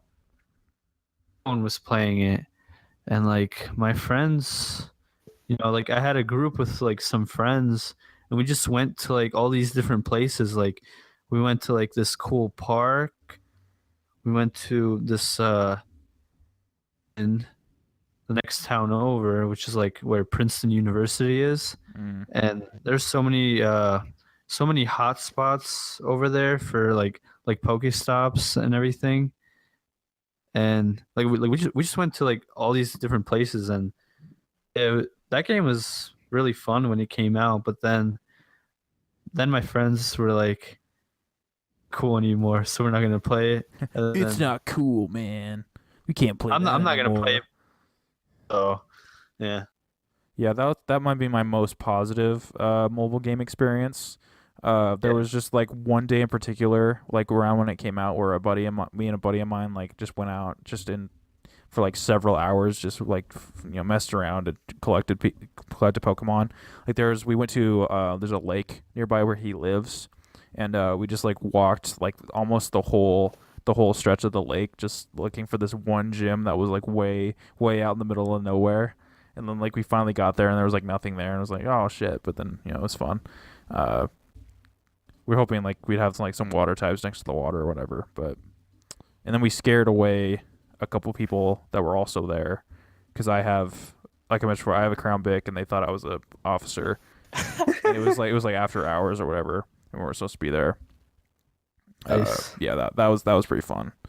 And then just seeing like the hordes of people of all ages, just going around like, oh, I found so and so, just people that I hadn't even known that played games or cared about Pokemon at all, and like were talking to me about it. It's like I had no idea you were interested in this whatsoever. Like it was a phenomenon for sure. That was probably my most. Yeah, then it dropped off pretty quick.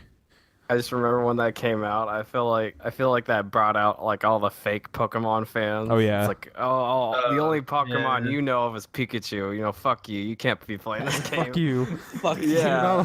You're not allowed.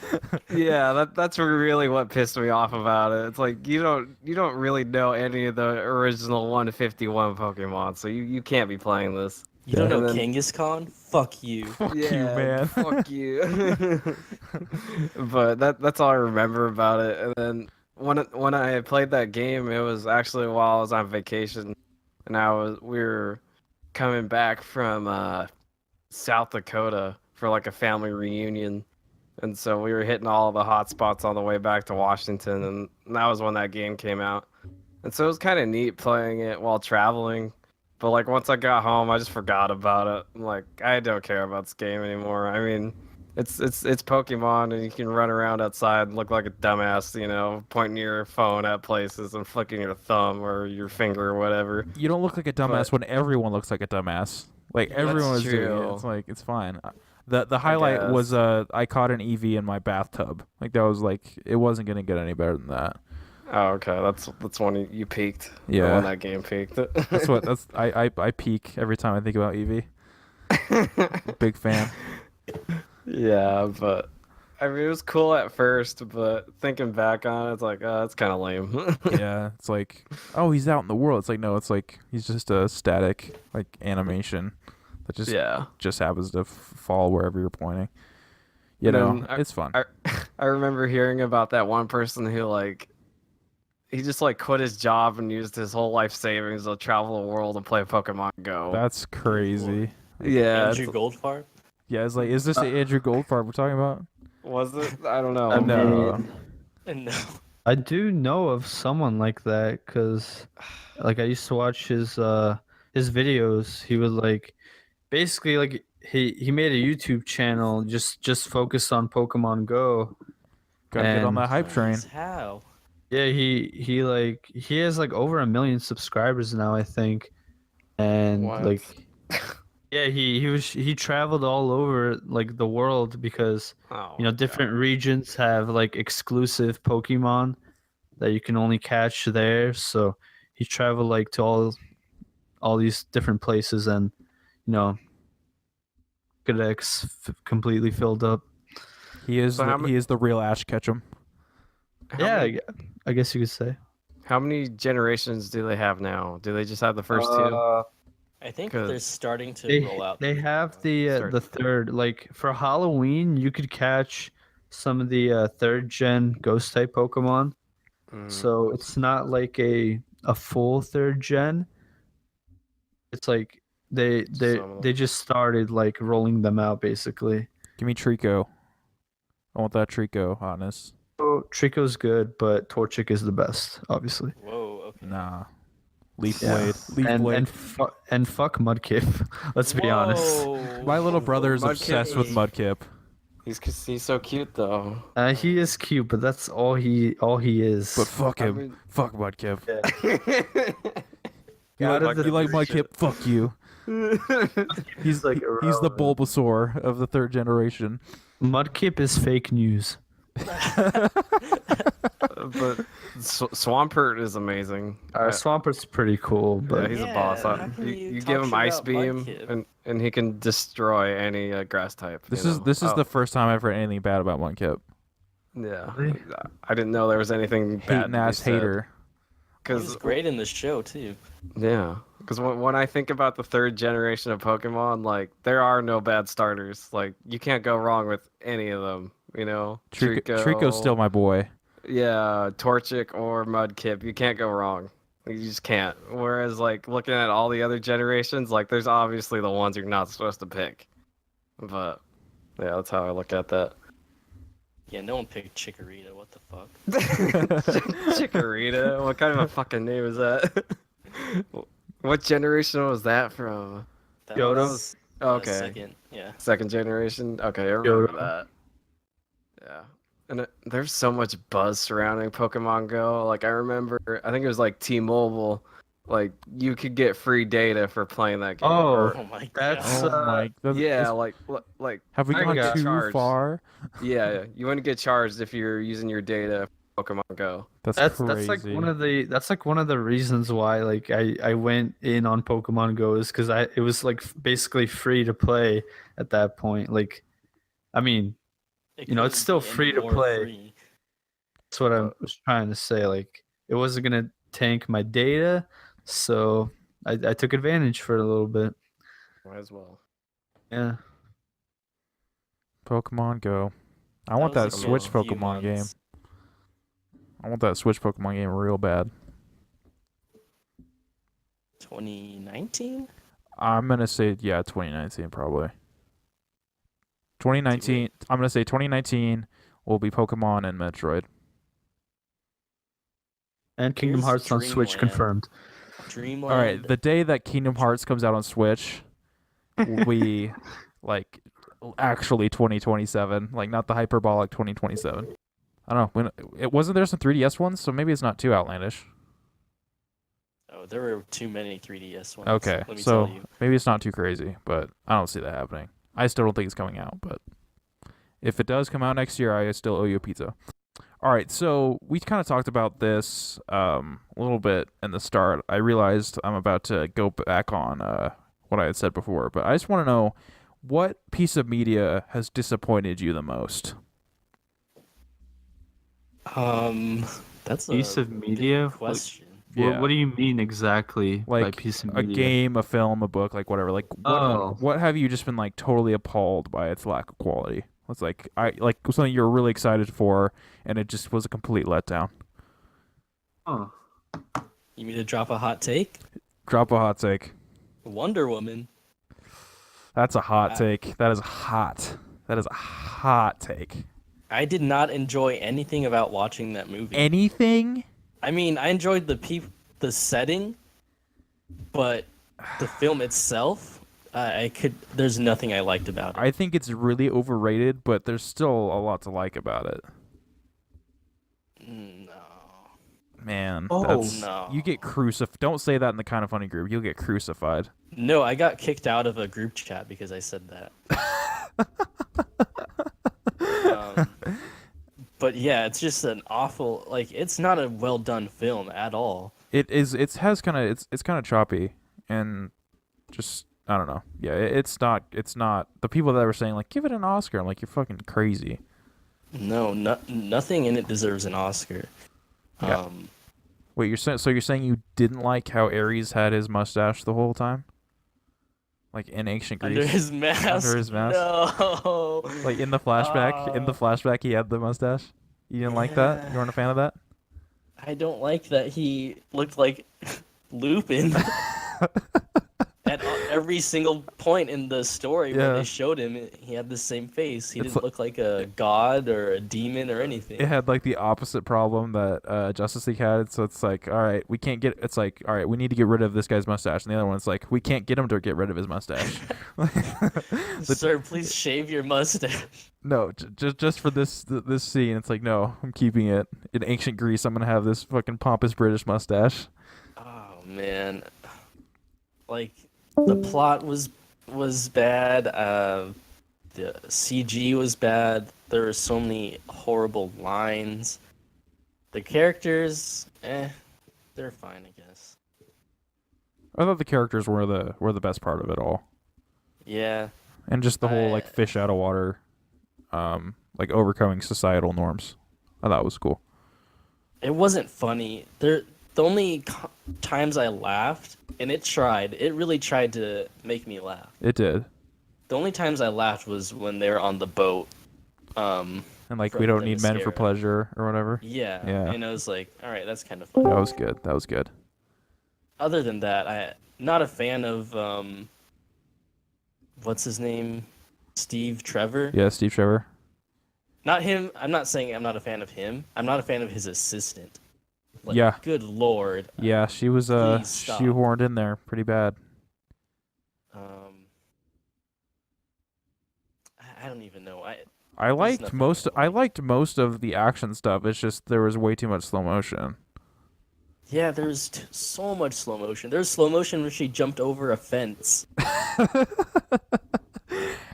And Like, I still like the scene where she like crashes into the building and like kicks all those Germans' asses. I thought that was cool, but and the theme. yeah, the theme, it worked because it was like, all right, that's Wonder Woman's theme. It's not like it didn't come out of nowhere like it did Yeah. in BBS. BBS. Google opens Gmail. Oh, man. Yeah, I watched that last night, and when it happened, it was so like, what the fuck? If I didn't like the theme, I could totally see it, but I like the theme too much where I'm like, all right, I'm into it. I like it. It's just jarring. It's jarring. I get. I guess I can never turn coat on BBS.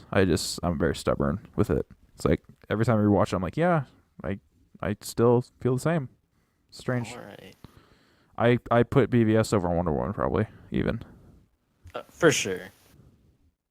but it's still not even close to being as bad as Suicide Squad.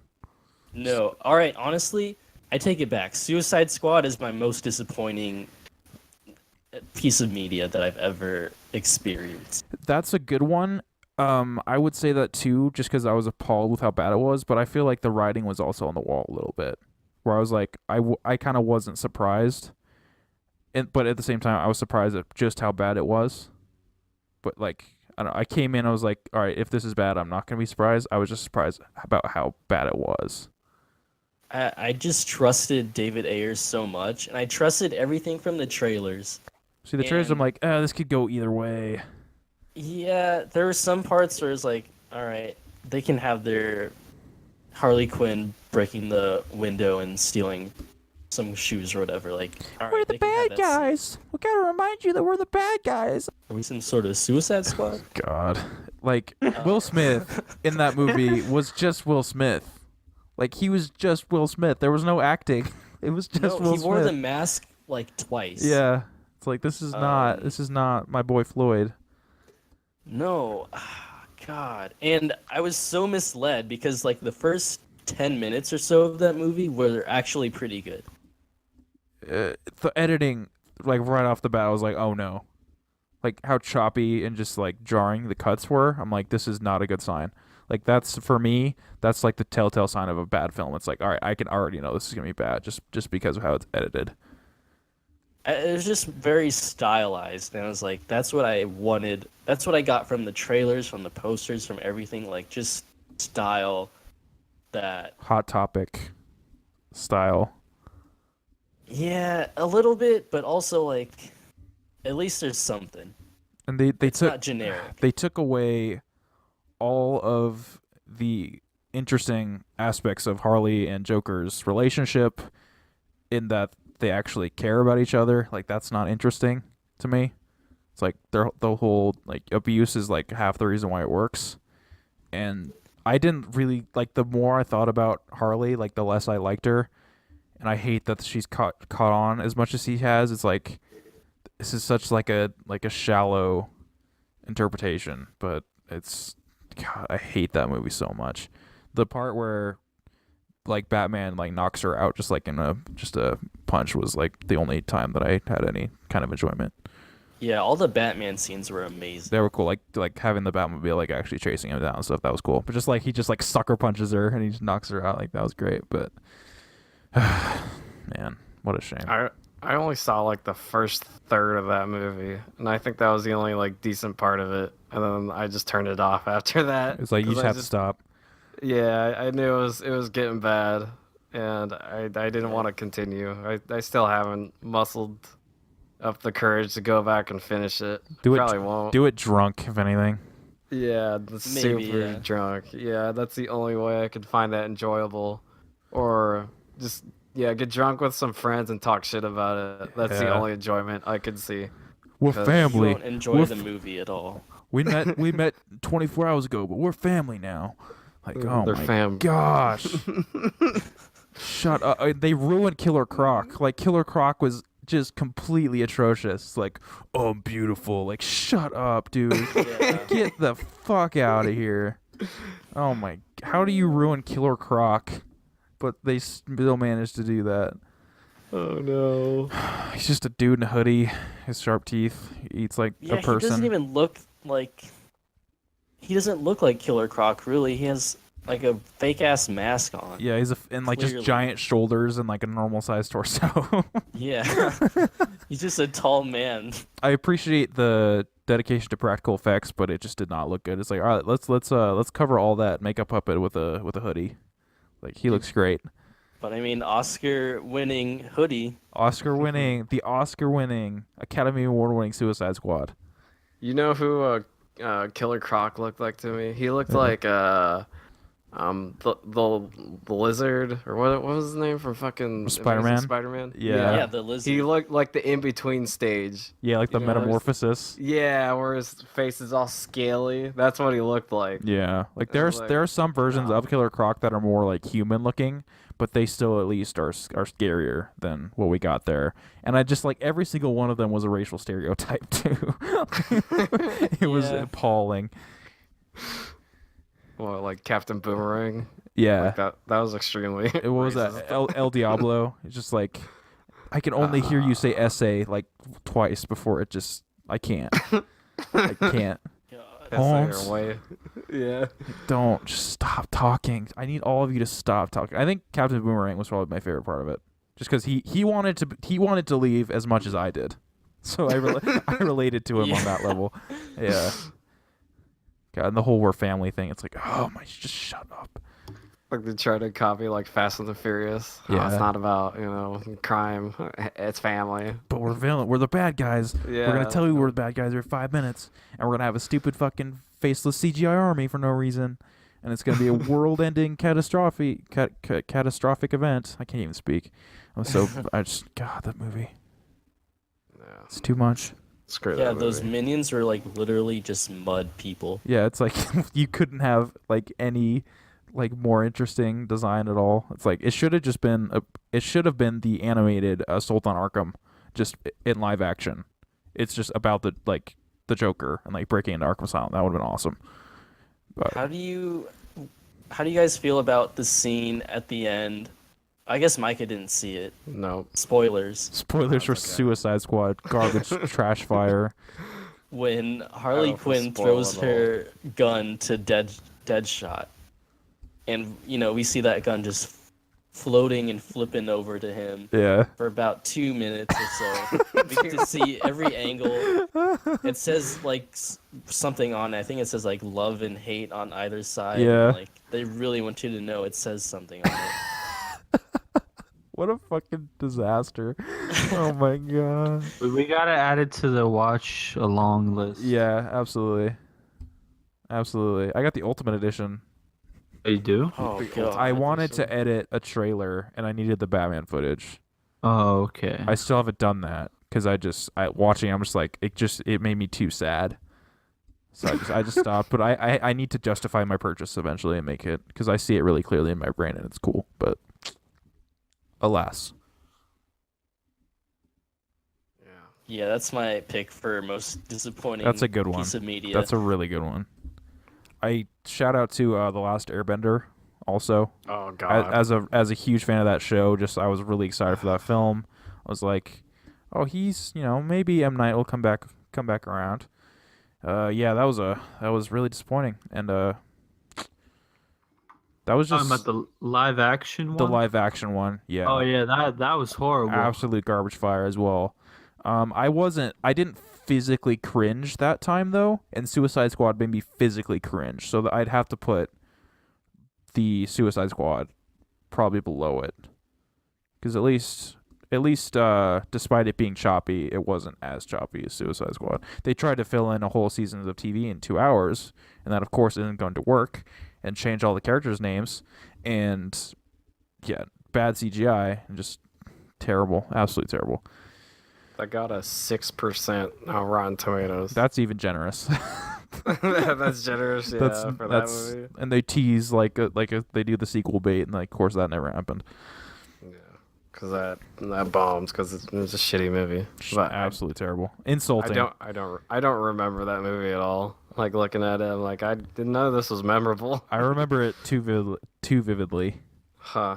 just out of pure hatred. Like when it takes like 6 people to move one rock. I'm like, okay. It's like, Yeah. and the firebenders all of a sudden need to like carry fire with them, and it's like they fuck up the lore and they fuck up all the names, and it's just a giant fucking mess. Thanks a lot, M Knight. Yeah, thanks M Night. Although Split was great, so I like you again. Yeah. You're okay in our books now. What were you saying, Matt? You're up, Matt. Was I saying something? I thought so. You're about to start. Nothing. I mean, I guess I could. I wasn't saying anything. Oh, but, I swore I heard you interject. I'm Yeah. sorry. but I could say something All right. for Well, you're already for halfway my there. most disappointing media. I've said this before on the this episode where we were talking about hot takes, Yeah. but I was really disappointed with Journey. Journey. Still a hot take. Yeah, Spicy hot. and also, I did not enjoy. What was that game? Game that Colin and Greg were like raving Oh. about. The Catherine. Last of Us. Oh no, it's a Nino Vita game. Cooney. Freedom Wars. Yeah, Freedom yeah, Wars. that That's the one. I That one. love That Freedom Wars. game was so bad. I kind don't of agree with you. You Spider-Man with guns and big monsters in prison. What's not to love? I mean, the idea was cool, the setting was cool. Like I liked everything about it, but the game just controlled like hot garbage. Hot It did. garbage. It's hot trash. It did Yeah, not feel like, good to play. Play totally that agree. like the controls ruined the game. I'm like, I can't play this anymore. I can't handle it. Because it's I true. really, Stop. I really to like it though, because Yeah. I don't know, like the idea was just so cool, and I couldn't play it anymore after that. But it's true when they say like gameplay is king, because in that game it just felt super clunky Yeah, to me. exactly. Like Yeah. if the game, if it was just like a little bit better, I probably, would have finished it and I'd had a lot more fun with it than I had. But the gameplay was like so bad. Goals anyway. I know it's Sure. really close, but the sadness and just the anger that I felt after finishing Battlefront I have to bring it up. Yeah. Just because they said all the right things prior, and so I don't know if I don't feel like That's true. I don't feel like expectations got out of hand because I was just going off of what they had said, and turns out most of it was not true, especially that it bridged the gap between 6 to 7. It's like it literally has decades later as a fucking splash screen. That's the bridge you get. You get a black screen that says decades later. Just It's terrible. Oh yeah. I want to spoil something about it, but it happens so early that I don't really consider it a spoiler. Spoil Spoil it. it.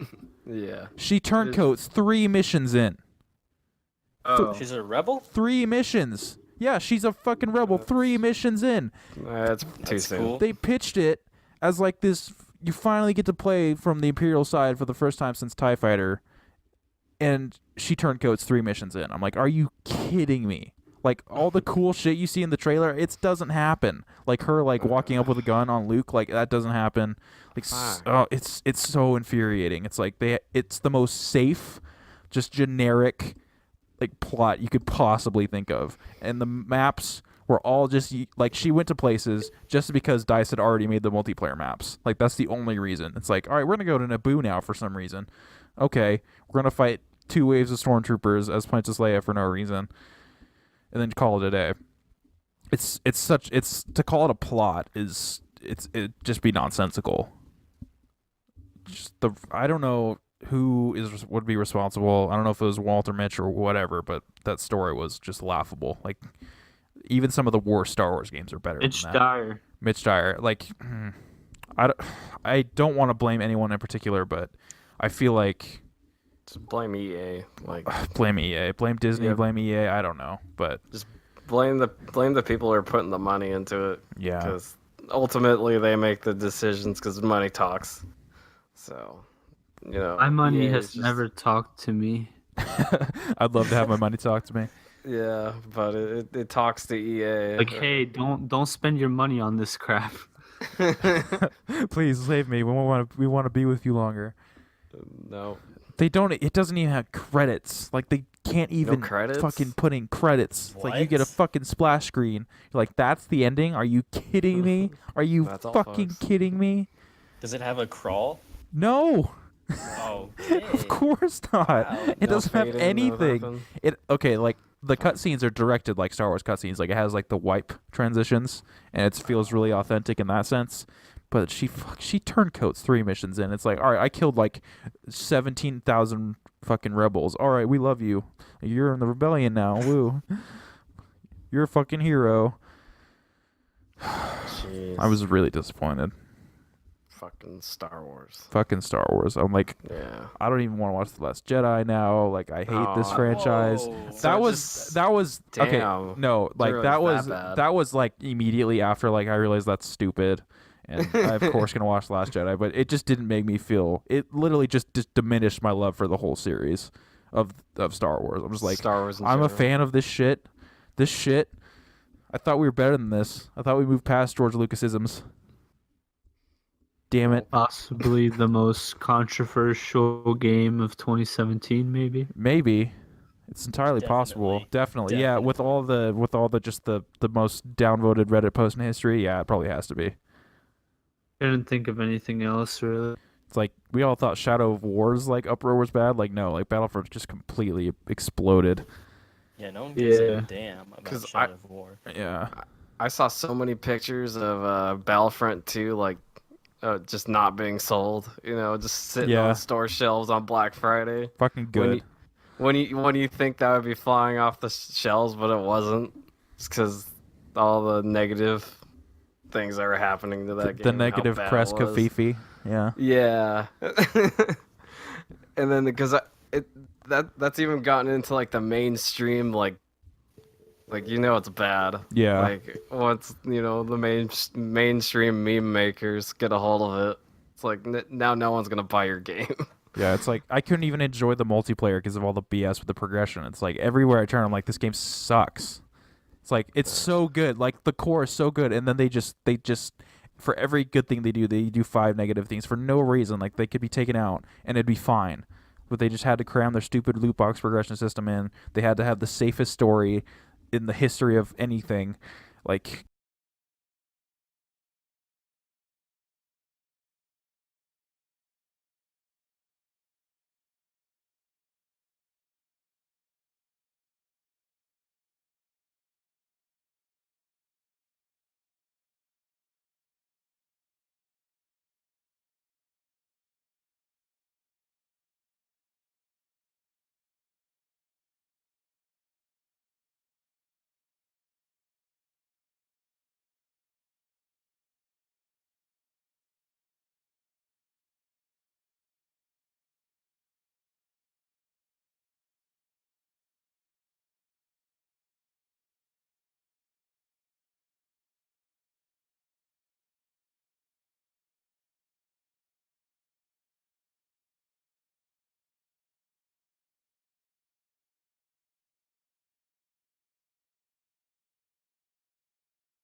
Anyway, any final mentions for disappointing media? Yeah. I'm just sad now, just thinking about fucking Star Wars and Suicide Squad. We're all sad. Yeah. But one piece of media that I found really disappointing. I mean, yeah, I guess it's kind of a hot take, but it Don't you wasn't say it. Don't you fucking say it. No, I'm not gonna say it. Not gonna say it. Yeah, I know what Say you're it. thinking. Swear to God, Say it. Micah. No, I'm don't gonna know say what it it's is. Metal Gear Solid 5. Oh, okay.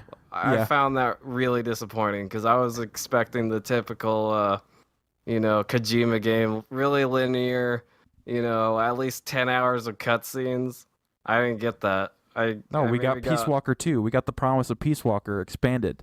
but I didn't like Peace Walker, and I Oh, didn't Peace want Walker's fucking great, dude. See, like I just couldn't get into it, and then Fulton balloons, man. You could Fulton the sheep. Yeah, but I didn't care. I just wanted the crazy storytelling. I didn't want the crazy gameplay. Like, just The give me gameplay the is so story. good. I know it is, but It's too crazy. yeah, it's just It too was much. too crazy. It's too fucking much. Like, I don't care if my horse can shit. Like, I Your don't horse care. can shit on Yeah. command. It's too much for me to handle. Like, that's my biggest pet peeve with these fucking open world games is there's too much for me to handle. There's too much literal shit. Yeah, too much actual shit going on. You can slide down the mountain in a cardboard box like a sled. See, like, all of that sounds so much fun, and then I try and actually do it, and it's like, oh, it's not that much fun. See, you don't have to do all that stuff, though. You could just rely on the typical sneaking mechanics, and it still feels great. You don't have to do any of that crap. See, like, I've gone back to it, like, so many times since it came out, and, like, I still can't get into it. I can't get past the first couple missions. Like, You can I don't know. wormhole a tank through a wormhole See? with Like, a that sounds in so a fucking tank. awesome. It is fucking awesome. In the tank. The Like, story is really bad. It's like Quiet is the worst character in Metal Gear, period. And she's just there for it's like, boobs yeah, reasons. basically, it's like, seriously, you're falling in love with this woman. It's like she's nearly maimed like half of your men. Like she almost like cuts the one dude's teeth out. I'm like, you want this? Like I hardly ever used her. I'm like, she needs to. She's a danger. I was with Miller. I was like, we need to put her down, but it never gave you that option. But yeah, I mean, I wanted to like that game so hard, and I Volgan was pre-ordered it. back. Like That's true. it was so fucking cool. Like there was some really cool stuff. It wasn't finished. And yeah, it's a gameplay first experience for sure. I just went into it with the wrong expectations. Yeah. I mean, because I was expecting, Metal Gear Solid 4 craziness. Oh yeah, see, you weren't gonna get that. No, I wasn't. Not one bit. But yeah, I'm still disappointed about that, and I'll probably go back to it and try it again, and then I'll probably be disappointed. Just but, enjoy it as a tactical stealth game, and it becomes like the best tactical stealth game you'll ever play. Okay. Just mechanically, it is 10 out of 10. Maybe I'll try it out once I get my new TV, because There you go. it has a pro patch now, so it'll be prettier. Sounds like a worthwhile excuse to me. You know, Yeah. I kept up with like all of the advertisements for that and like all the trailers and stuff. I was like fervent for information on that game.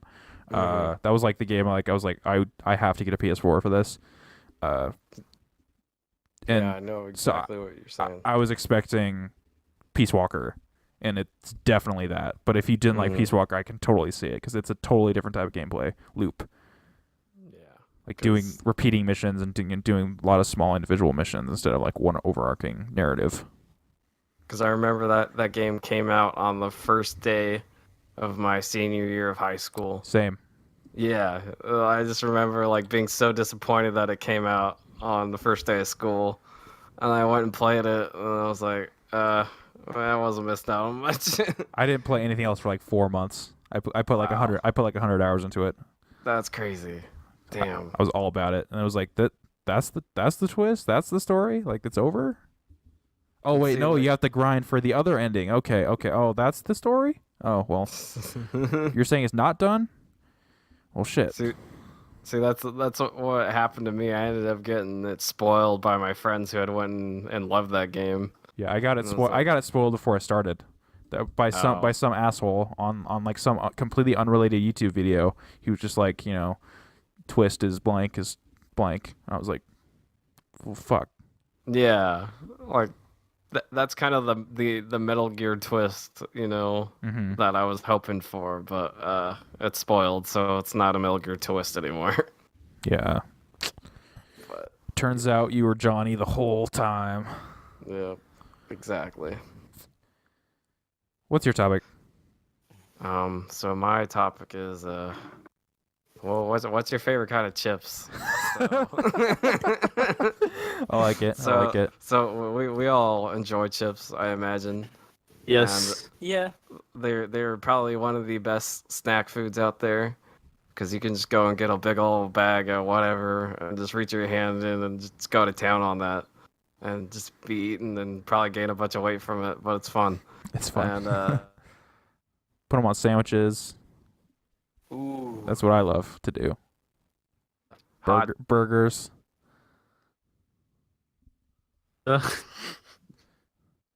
Barbecue Ruffles and then are the goat chip. Ruffles are so good. Ruffles, they have ridges, you see, and that really is like the secret sauce. Really You know, top I used to tier. not like Ruffles because they're like, why the fuck do I need these ridges? But I've come around. Yeah, They're see, great. the ridges, it's the key to all of I was this. just eating. They make them taste good, like that texture. Like it feels so good in your hand. That extra crunch you get, like when you're crunching like all the individual ridges. I want some right now. I definitely want potato chips right now. Had some tortilla chips when I came Tortilla. home. There was is that not how you pronounce Tortilla chips. tortilla tortilla. chips? Not not Same tortilla. difference. Same difference. But yeah, I tried. shout out to Tortilla chips or whatever. Tortilla chips. Tortilla. Tortilla. I don't know. Tortilla Yep. However you say that. chips.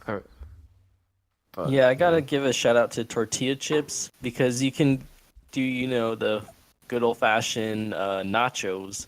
And Oh yes. that's true. like Can't that go can wrong be with that. so much. Chips' final Yeah. form. Pretty much, yeah. Like the peak enjoyment. That's what chips are meant to be. You're Yeah. supposed to put meat and cheese and some vegetables on it. And it's gonna be amazing. But I don't care for the nachos at Taco Bell. Those aren't very good. No, those are trash. You don't do that. Yeah. As They- the number one Taco Bell fan, I would say don't do that. Yeah. No, they weren't good. I was heavily disappointed by them. It's unfortunate. They're just this all kind of tastes bland and kind of gross. They're And fake. then- yeah, and they're extremely soggy after a while. Or not even after a while. Once they give them to you, they're soggy. Horse meat and sawdust. Mm. Yeah. Yummy. That's I what's for think so. dinner. And shout out to Pringles, like the Pringles Oh, cans. dude. Pringles, sour cream, and onion. Yeah. Oh, doctor. When I was in San Diego, I ate literally like 7 tins of those motherfuckers. Oh my god. Like they Jeez. had just a ton of Pringles for some reason. I was just like, That's I'm gonna eat awesome. all of these. I didn't mean to. And then I was like, time to leave. I'm like, there's no more sour cream and onion Pringles left. Holy shit. sad. No, Those it are wasn't the sad. best flavor. They really are. Like that is one of those objective truths. It's like They are treats. sour Yeah, cream and it's onion pretty Pringles good. is fantastic. Well, the one thing I don't care for about Pringles is I feel like my mouth is extremely dry afterwards, and like my lips are chapped. Yeah, Do you agree with that? Yeah. I could see You're that. consuming so much salt. Yeah, that's Yeah. just a salt problem, not really a Pringles problem. That's true. Yeah. It's any salty food in general. I kind of like that chapped lip taste, you know. Okay. Okay. That's like someone saying like they like the spins when they're drunk. Like it doesn't work. Yeah, I like throwing up after I drink a lot. Yeah, that's basically what you're saying. It's the cherry on mean- top. Yeah, but you have all that salt on your lips, and You just can go to lick it. town on it. yeah, I mean, Second snack. exactly. Pure salt Chicken snack. and skin. So you're just like eating Winning pieces combination. of you're just eating pieces of your lip at that point from the cracked skin just coming off. I don't know about that. one. No, I'm pretty sure that happens because it feels like that every time. That has to happen. Yeah, but At that point, I'd probably like whip out some vegetables and like some ranch dip at that point, like to soothe the cracked lips from extremely salty Pringles. Like that's the only way I can see around getting around that, or just drink a bunch of water. But even that point, no, the water can't even do that. The ranch has to cure it. It's not good enough. No, Ranch in my is the opinion. only cure. I'm straight up addicted to Hidden Valley Ranch. I've noticed. Like I go out of my way to have foods that are compatible with Hidden Valley Ranch. It's Carrots. I wish I could eat carrots. They're part of my stupid nature allergy. Oh, Damn. fine. I miss carrots. I really do. Carrots are amazing, Carrots. especially Shout out to They're carrots. okay. cooked carrots. Like you put Yeah. some brown sugar on those, and like fuck, that's like straight up candy right there. It is candy, but you can't put ranch dressing on that. That's true. That would be a little weird. but that's why you have the fresh carrots. You to got dip your in. carrots with your brown sugar and some Hidden Valley Ranch. Home style. That was, a real good time right there. Delicious. Hidden Valley Ranch. Yeah, I at least go through like a jug of ranch. I don't know what kind of ranch it is, but it's from Costco and it's like one of those big old jugs. I go through like one of those a month. It's pretty bad. Damn. It's like I'm how a- am I Sounds amazing. able to fit through the door right now? Like All that like, roofing, that's- it counteracts that's true. counteracts the ranch. That's true. I can still eat a bunch and not hardly gain any weight. Yeah, it's But- all just fuel. Yeah. Roofing fuel. ranch. just drinking just gallons of ranch. If Oh, I hit this no. ranch. You'll feel great. But yeah, Doctors hate him. The billionaires hate him even Yeah. more. Yeah. But yeah, I went through like a fat stage there for a while. Oh, really? Like, yeah. Well, you kind of saw me during that there and at Kind of Funny Live. You were not fat. I know, but looking at those pictures, like my cheeks were fucking huge. Like compared to comparison? now. Yeah, compared to now, I was like, fuck, I was fat. That feels I like mean, not even that long ago. It's just crazy. I know, but like, so I weighed like 170 at that point.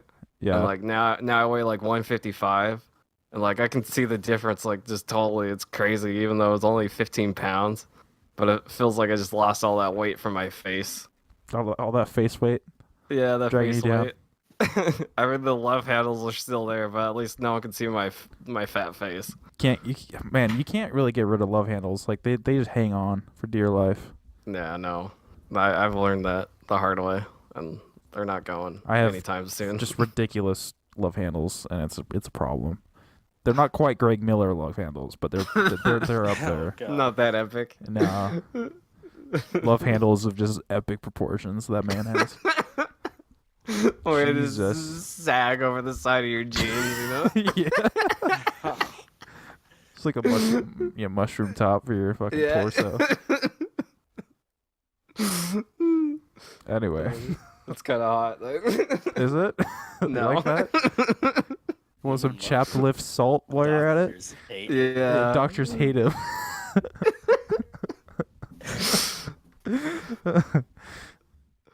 Oh man. Love handles gone sexual. Gone wrong. I Man. mean, Chips. Pops called. Yeah, what do women think about love handles? Are they a fan? Not a fan? I mean, you can't really make blanket statements about something like that. Yeah, I Yeah. don't know if I have the authority to answer that. Yeah, I don't want to. Or I don't want None to of us do. put words in anyone's mouths. We'll have to do like a Family Feud survey. It's like we interviewed I don't know. 50 women on the street. Who loves love handles? Yeah.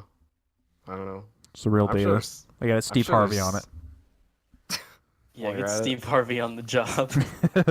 He'll get those answers. Uh, What are the chances of us getting Steve Harvey on this show at some point? Probably like never. 9 out of 10. 9 out of 10. Okay. That's Okay. pretty I high. like. So you're saying there's a chance? Well, yeah, definitely. Definitely. All right. I like the optimism. We'll get there. We'll get there. We got to become the #1 Steve Harvey podcast. I don't know. that isn't officially related to Steve Harvey? Give us Uh, money, Steve Harvey. I'm sure you have lots of it. He's another. Going back to last episode, he's a Problematic fave. fave. In what instance? Because he's had a few issues. Oh yeah, just everything like Just everything. Touching people when they don't want to be. Yeah, touched. that's true. Damn it! Why isn't anybody good? Guy Fieri's good. Oh, he's great. Wow. I finally followed him on Twitter. I made a mistake by not doing so prior, and now it's like follow Rachel Ray and Bobby Flay. I'm like, no, I don't care about any of these people. I just want the guy. I don't give a fuck about. I don't give a Rachel Ray. fuck about Bobby Flay either, man.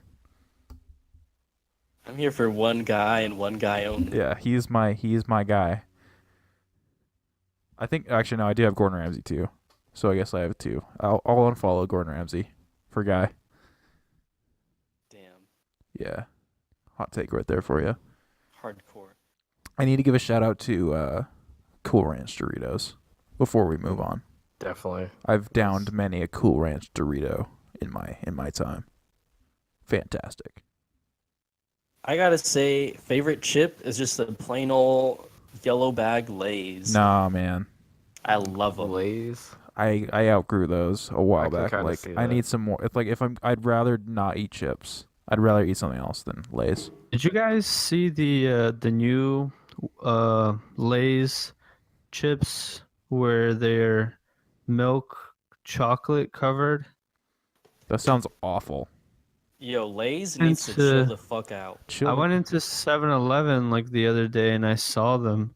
They're wavy milk chocolate covered potato chips. Get out of here, Lay's. Yeah, that sounds nasty. Get out of that neighborhood. Do you guys ever like combine like chips with like sandwiches or hot dogs? Like where you actually put it inside the sandwich? All the time. That's yes. the number. Okay. That's the number one use for chips. Okay, I'm glad you mentioned That and hot dogs. unclogging your toilet. um, I guess. must be using them for different things. Then. different know. strokes, I guess. Chips are used for unclogging toilets. But Wow. But you guys don't do that? I'm No. not in that line of work. No, sorry. is that an actual thing? You guys are weird. Oh, he said that? Guys, Oh. I'm I'm weird. just trolling. Just trolling. Okay. That was good. That's what I That was thought. good. It was a good chuckle. But yeah, I enjoy that very much. It gives like your sandwich like another layer of depth. You know, it's not Yeah, you're- it's the you're- crunch. It's all about the Yeah. crunch. it's not your plain old like sad sandwich. Like maybe you have like some Fritos in there. You have that nice little crunch at the end. And You like put Barbecue Lays, man, or barbecue good Ruffles. old-fashioned plain old yellow bag Lay's and a PB&J. Whoo, Nah, boy. I I haven't tried that. the PB&J is too sacred to mess with like that for me. It's like just, It's sacred, just keep it but- straight. PB&J and Give it a try. and Just else. lay one on top of your next bite. lay one on top. Lays. Lay one on top. But okay, I'm glad, Micah, you mentioned hot dogs because here's a secret. Here's a tip. You get the good old-fashioned chili dog, all right? Everyone loves them. Ooh. Here's what you put on the chili dog, or what I like to do is so they're Fritos, so you know they're like the curve shape. I like to pack like it around the curves. hot dog, give it a little layer of Frito, but not just the plain Fritos, the chili cheese Fritos on a Ooh. chili dog. Oh man. Twice the chili. You're in for a treat, my friend. We could lure out Sonic the Hedgehog with this. Like he'd be like just sniffing out of the woodwork. He'll run as fast as his shoes can let him. His little hedgehog legs. Exactly. Do you think we could get also the whoever runs the Sonic Twitter account on this show? Yeah. Yeah. All right. I Yeah. would- I feel like that'd be easier than Steve Harvey, I mean, and also not as much baggage. We should tweet at him from the Gridlife account. We should absolutely. That's happening. Man, what a star of the internet he is. He or she. I don't know who The does it. Sonic brand in general, like They're way too self-aware. They're on another level. That Sonic Forces DLC, man, I fucked me can't up. believe my eyes. So for those who don't know, basically there's a DLC for Sonic Forces that is just a green T-shirt with Sonic, the popular meme, on it. Yeah, they They went there. has Sega gone too far? Question mark? Question mark? That'll be the title for this Perhaps. episode. There was I okay. agree. This is gonna be a random tangent. I know we're going long, but there was a kid in I want to say junior year of high school who was like the typical like like obsessed with Sonic, right? Just absolutely obsessed with Sonic. Like What? unhealthy levels of obsessed with Sonic. Like he would carry around a flash drive with ROMs, with Sonic ROMs, and install them on all the school computers, What just the just in hell? case, just in case. And he would, Yeah, right? yeah, and Just he in would case what? just I don't know. And then he would like go into like like the settings and like change like the wallpapers to like Sonic and like mess with like the clicking sounds, so like it would make like the ring noise like whenever he clicks, like It's kind of just understandable. it was really dark. And he like just looking He at him, looked like Sonic. he just looks like someone. No, he just looks like someone who would like it, like at that level. He was a truly a frightening human being, and I hope he's gotten help. I saw him like just super randomly. I was just driving home from work, and he was just like sitting at a bus stop. It was very strange. Shout out to Sammy, the Sonic fan. I'm not familiar. Oh, you're familiar. You just Am I you just familiar? don't know it. Okay. Yeah. He's always there, even when Yeah. you don't know he is. Okay. I gotta have one more thing to say about chips. All right. I don't know if this is a hot take or if I'm gonna upset anyone, but shots fired at salt and vinegar chips. What the fuck? They're not that bad. Really? They're Well, disgusting. They're not Why? great. I don't mind them. I mean, yeah, they're not anywhere near the best or anything, but they're all right. I mean, Just like I don't enjoy the taste of vinegar at all. yeah, I can see how you wouldn't like that. Like, it's kind of an acquired taste at that point with the salt and vinegar. It's like LaCroix. It's like I know it's terrible, but it's an acquired taste now, so I have to keep drinking it. Yeah. I feel like Except gross. vinegar is the opposite of an acquired Roy's taste. not terrible. I just had to bring LaCroix into this somehow. Let me tell you, LaCroix is like the best thing that has happened to me this year. Oh no. So Oh, wow. good. What Good. flavors are we drinking? My Trash favorite and flavors. All right. No. My favorite flavors are orange, lemon one. The mango is really good. Apricot is good. The only flavor that I didn't really too much was the peach pear flavor. It was all right, I guess, but that was like my least favorite one. I'm partial to And- the toilet backsplash one. Yeah, that one's not bad I'm a either. big fan. But yeah, LaCroix is like so good. I need to buy some more because I just ran out. You can just squeeze like your dirty sponge into a can. Yeah. It's basically the same thing. Yeah. Couple it with some salty lips. You have yourself a meal.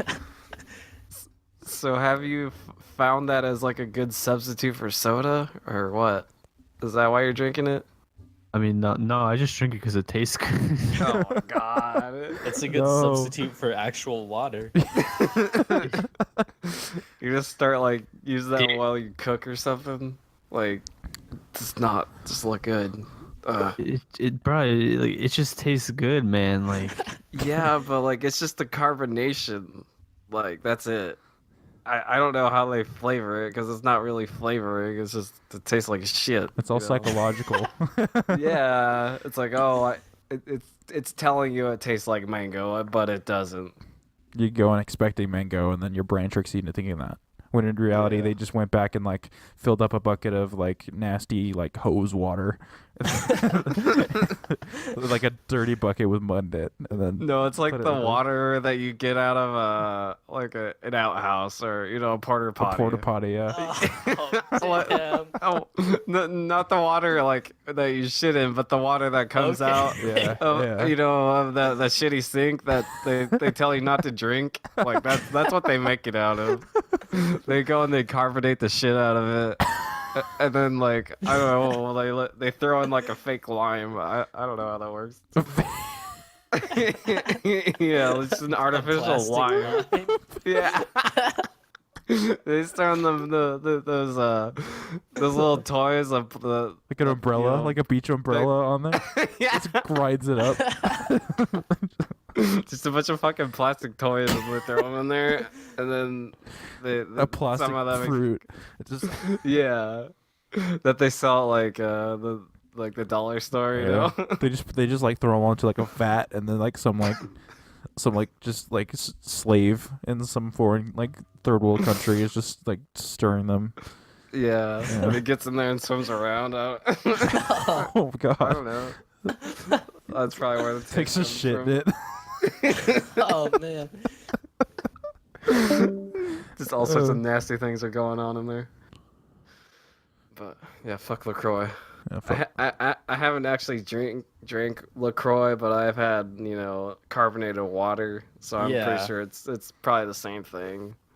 Just probably just tastes a little bit different, but not in a good way. All right, we're running long. We need to move on. Yeah, we do. All right, Tips, so everyone. it's time for I Recommend, where one of us recommends to the group something for the others to check out. It can be anything. Last time we were we recommended HBO's Westworld, the first episode specifically. I checked it out. I really enjoyed it. Definitely gonna watch the rest of it. Very interesting premise. Me too. Very Fuck interesting yeah. premise. Very glad to finally been urged to watch it because it's always been something I wanted to watch but never really got onto. The first one really sets up the actual Westworld, and then the second one expands on like the world building of like the company and everything, and that's where it really starts to get interesting. And then obviously all hell breaks loose. Thank you again for bringing this to my attention. I really love the style of it. Oh yeah, Just the it's amazing. the existentialism, which is maybe a little played out. What does life really mean and all that. No, yeah. but It's a little bit like too much, but that's why it's good. But I just like how vague like the rest of the outside world is. It's like you don't really Mhm. know what all is going on except for that it's like chaotic and like I mean, it's not great. that's kind of what I'm thinking. Like the outside is just some barren wasteland. I imagine like cyberpunk or something like that. Yeah, that's what I Or imagine. Blade Runner. That's what's going on outside. But the beginning of the first episode, it's kind of like if the Matrix and like Groundhog Day had like a baby. Yeah, it's like that- she wakes up and That's then like exactly- it ends like when she wakes up again with like the new dad, Mhm. right? Or is that the second Yeah. episode? Yeah. No, that was the first episode. Yeah, it's the Okay. first one. Okay. And then the when end of the first episode. when Trevor Phillips like kills a bunch of people hmm and then gets shot by the one guy and then he dies like twice or whatever. Yeah, but it's such a good show. I ended up buying the 4K Blu-ray of it, and it came with the 4K Blu-rays and then the normal Blu-rays and the digital copy, and I gave that to Eli. So I figured, spread some love with that. Yeah, boy. But I'm just waiting on my $1,500 TV I bought so I can watch that in Baller. full 4K HDR glory. I'm just so excited for that. Even though I watched it already, like it's gonna be even more amazing now. Like I'm just so excited for those colors to pop even more. Yeah, the aesthetic of it all, like, Yeah, it's got to look beautiful on a 4K TV. I know. Extra 4K. Mm-hmm. And Anthony Hopkins, always good, Definitely. of course. You can see all those wrinkles. He has totally. He has the god complex, but like not on like the psychotic level of like Jared Leto's character in Blade Runner.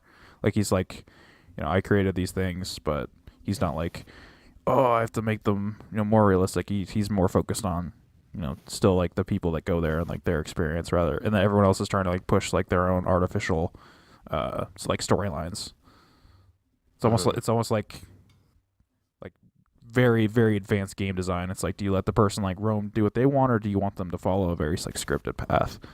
Yes, I didn't think about that. That's a great like comparison. Mm-hmm. Yeah, it's super neat though, because Westworld, it basically feels like it's like a video game almost, because when they talk about like different quest lines and all that. Yeah, it's like you can go do it, or you could just say fuck off and go shoot people. Yeah, that's like kind of how in Skyrim, you can just walk around and just do whatever and kill people, or you can go out and do the quests. Like, it's up to you. Yeah, it's almost like the one like designer is like trying to make a Rockstar open world where it's like very scripted, and then like Anthony Hopkins is like Todd Howard. He's like, no, let them do what they want.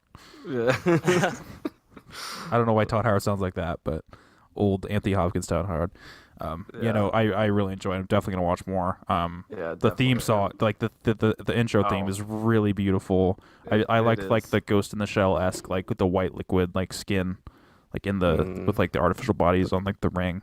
There's some iconography 3D there. printer. Yeah. Yeah, the That's what's 3D going printing on. is like pretty cool. Yeah, Pretty cool to watch. I mean, it kind of like makes me think like, oh, this could be happening right now because we have 3D printers and all that. Eventually. It's not too far off, but pay attention to Ed Harris's character. Like his character is fucking so cool. Is Ed Harris the guy in the black? Yeah, the guy in the black. Who's just like Okay. offing people left and right, like I'm never gonna leave. I'm staying here forever. Mhm. Yeah. What the fuck? At the end of the first episode, when he like scalped the dude. Yeah. And there's like a map on Yeah. his scalp. I thought it was just like to show that he was artificial.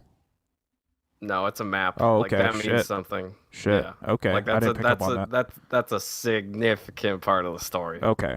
I just thought it was like, he's trying to kill like artificial people. No, And, like, collect them. there's a reason behind all of it. Okay. I might have to go back then. Yeah, it's Shit. something else. Like that it just turns into mind fuckery, obviously, but it's so good. I'd have to say that's probably my favorite TV show of all time. So It's very cinematic. I know like that's something like a lot of the Very. HBO shows seem to feel, but like this one in particular, like it feels like watching a movie. yeah, like each one is like a really good 1 hour long movie. Like that's how that show feels like. And there's only 10 episodes, which really bothers me. And I'm really excited for when you guys finish it so I can talk to you even more about it. Definitely. Yeah. I'm gonna go watch. yeah. I kind of want to go watch some more now. I'm Same kind here. of hyped up about it. So go check out HBO's Westworld. It's on. I got it on HBO now, but there's a few different ways you can watch it. You can go buy it on demand and Blu-ray or Shout whatever. out to Stephen Ogg. Yeah, definitely. He's really good at making you hate him, but He's a great loving. villain. Yeah, really is. Is that the dude who played That's Trevor Cyclops? Trevor Phillips. No, that's James Marsden. Shout out to him James too. Marsden. Okay.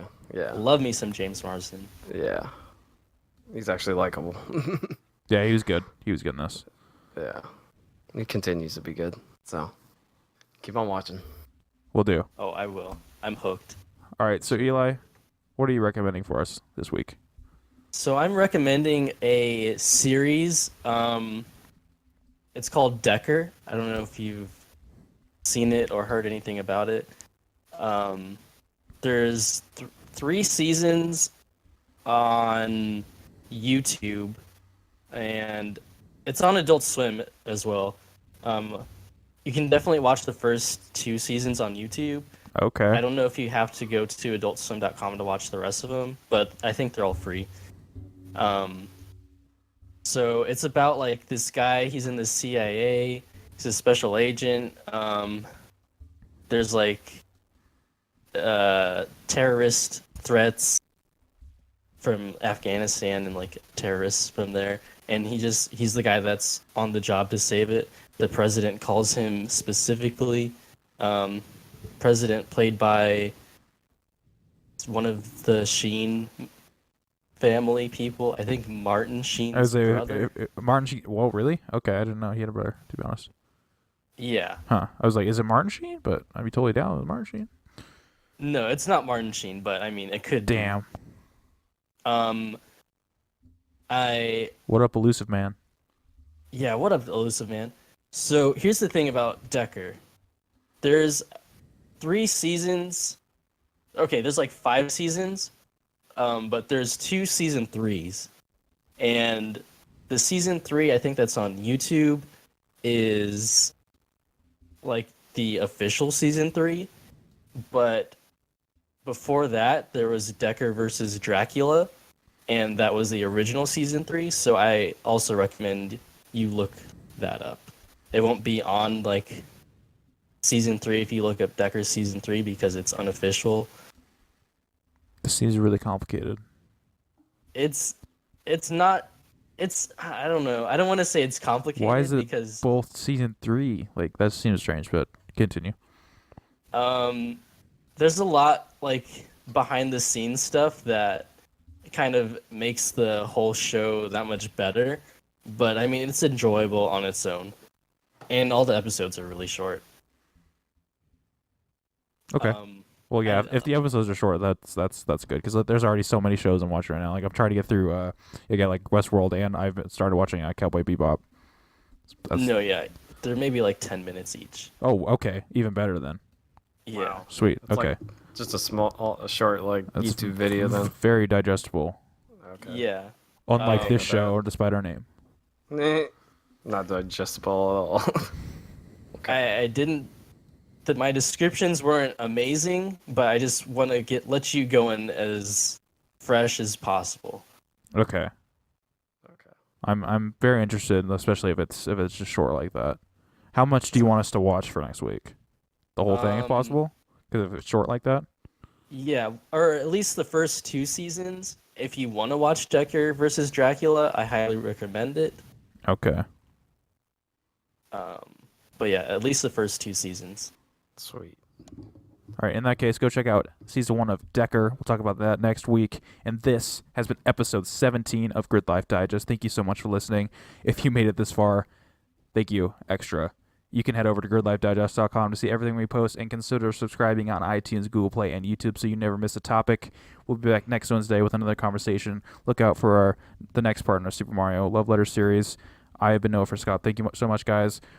If there was some technical hiccups, I apologize. We were testing out Discord for recording. Didn't quite work out as well as I had hoped. Probably move back to Hangouts next time. Going to try a level later. Just trying to get some of the audio issues hitched out. Yeah. Thanks again, guys. Man, I'm tired. Thank you.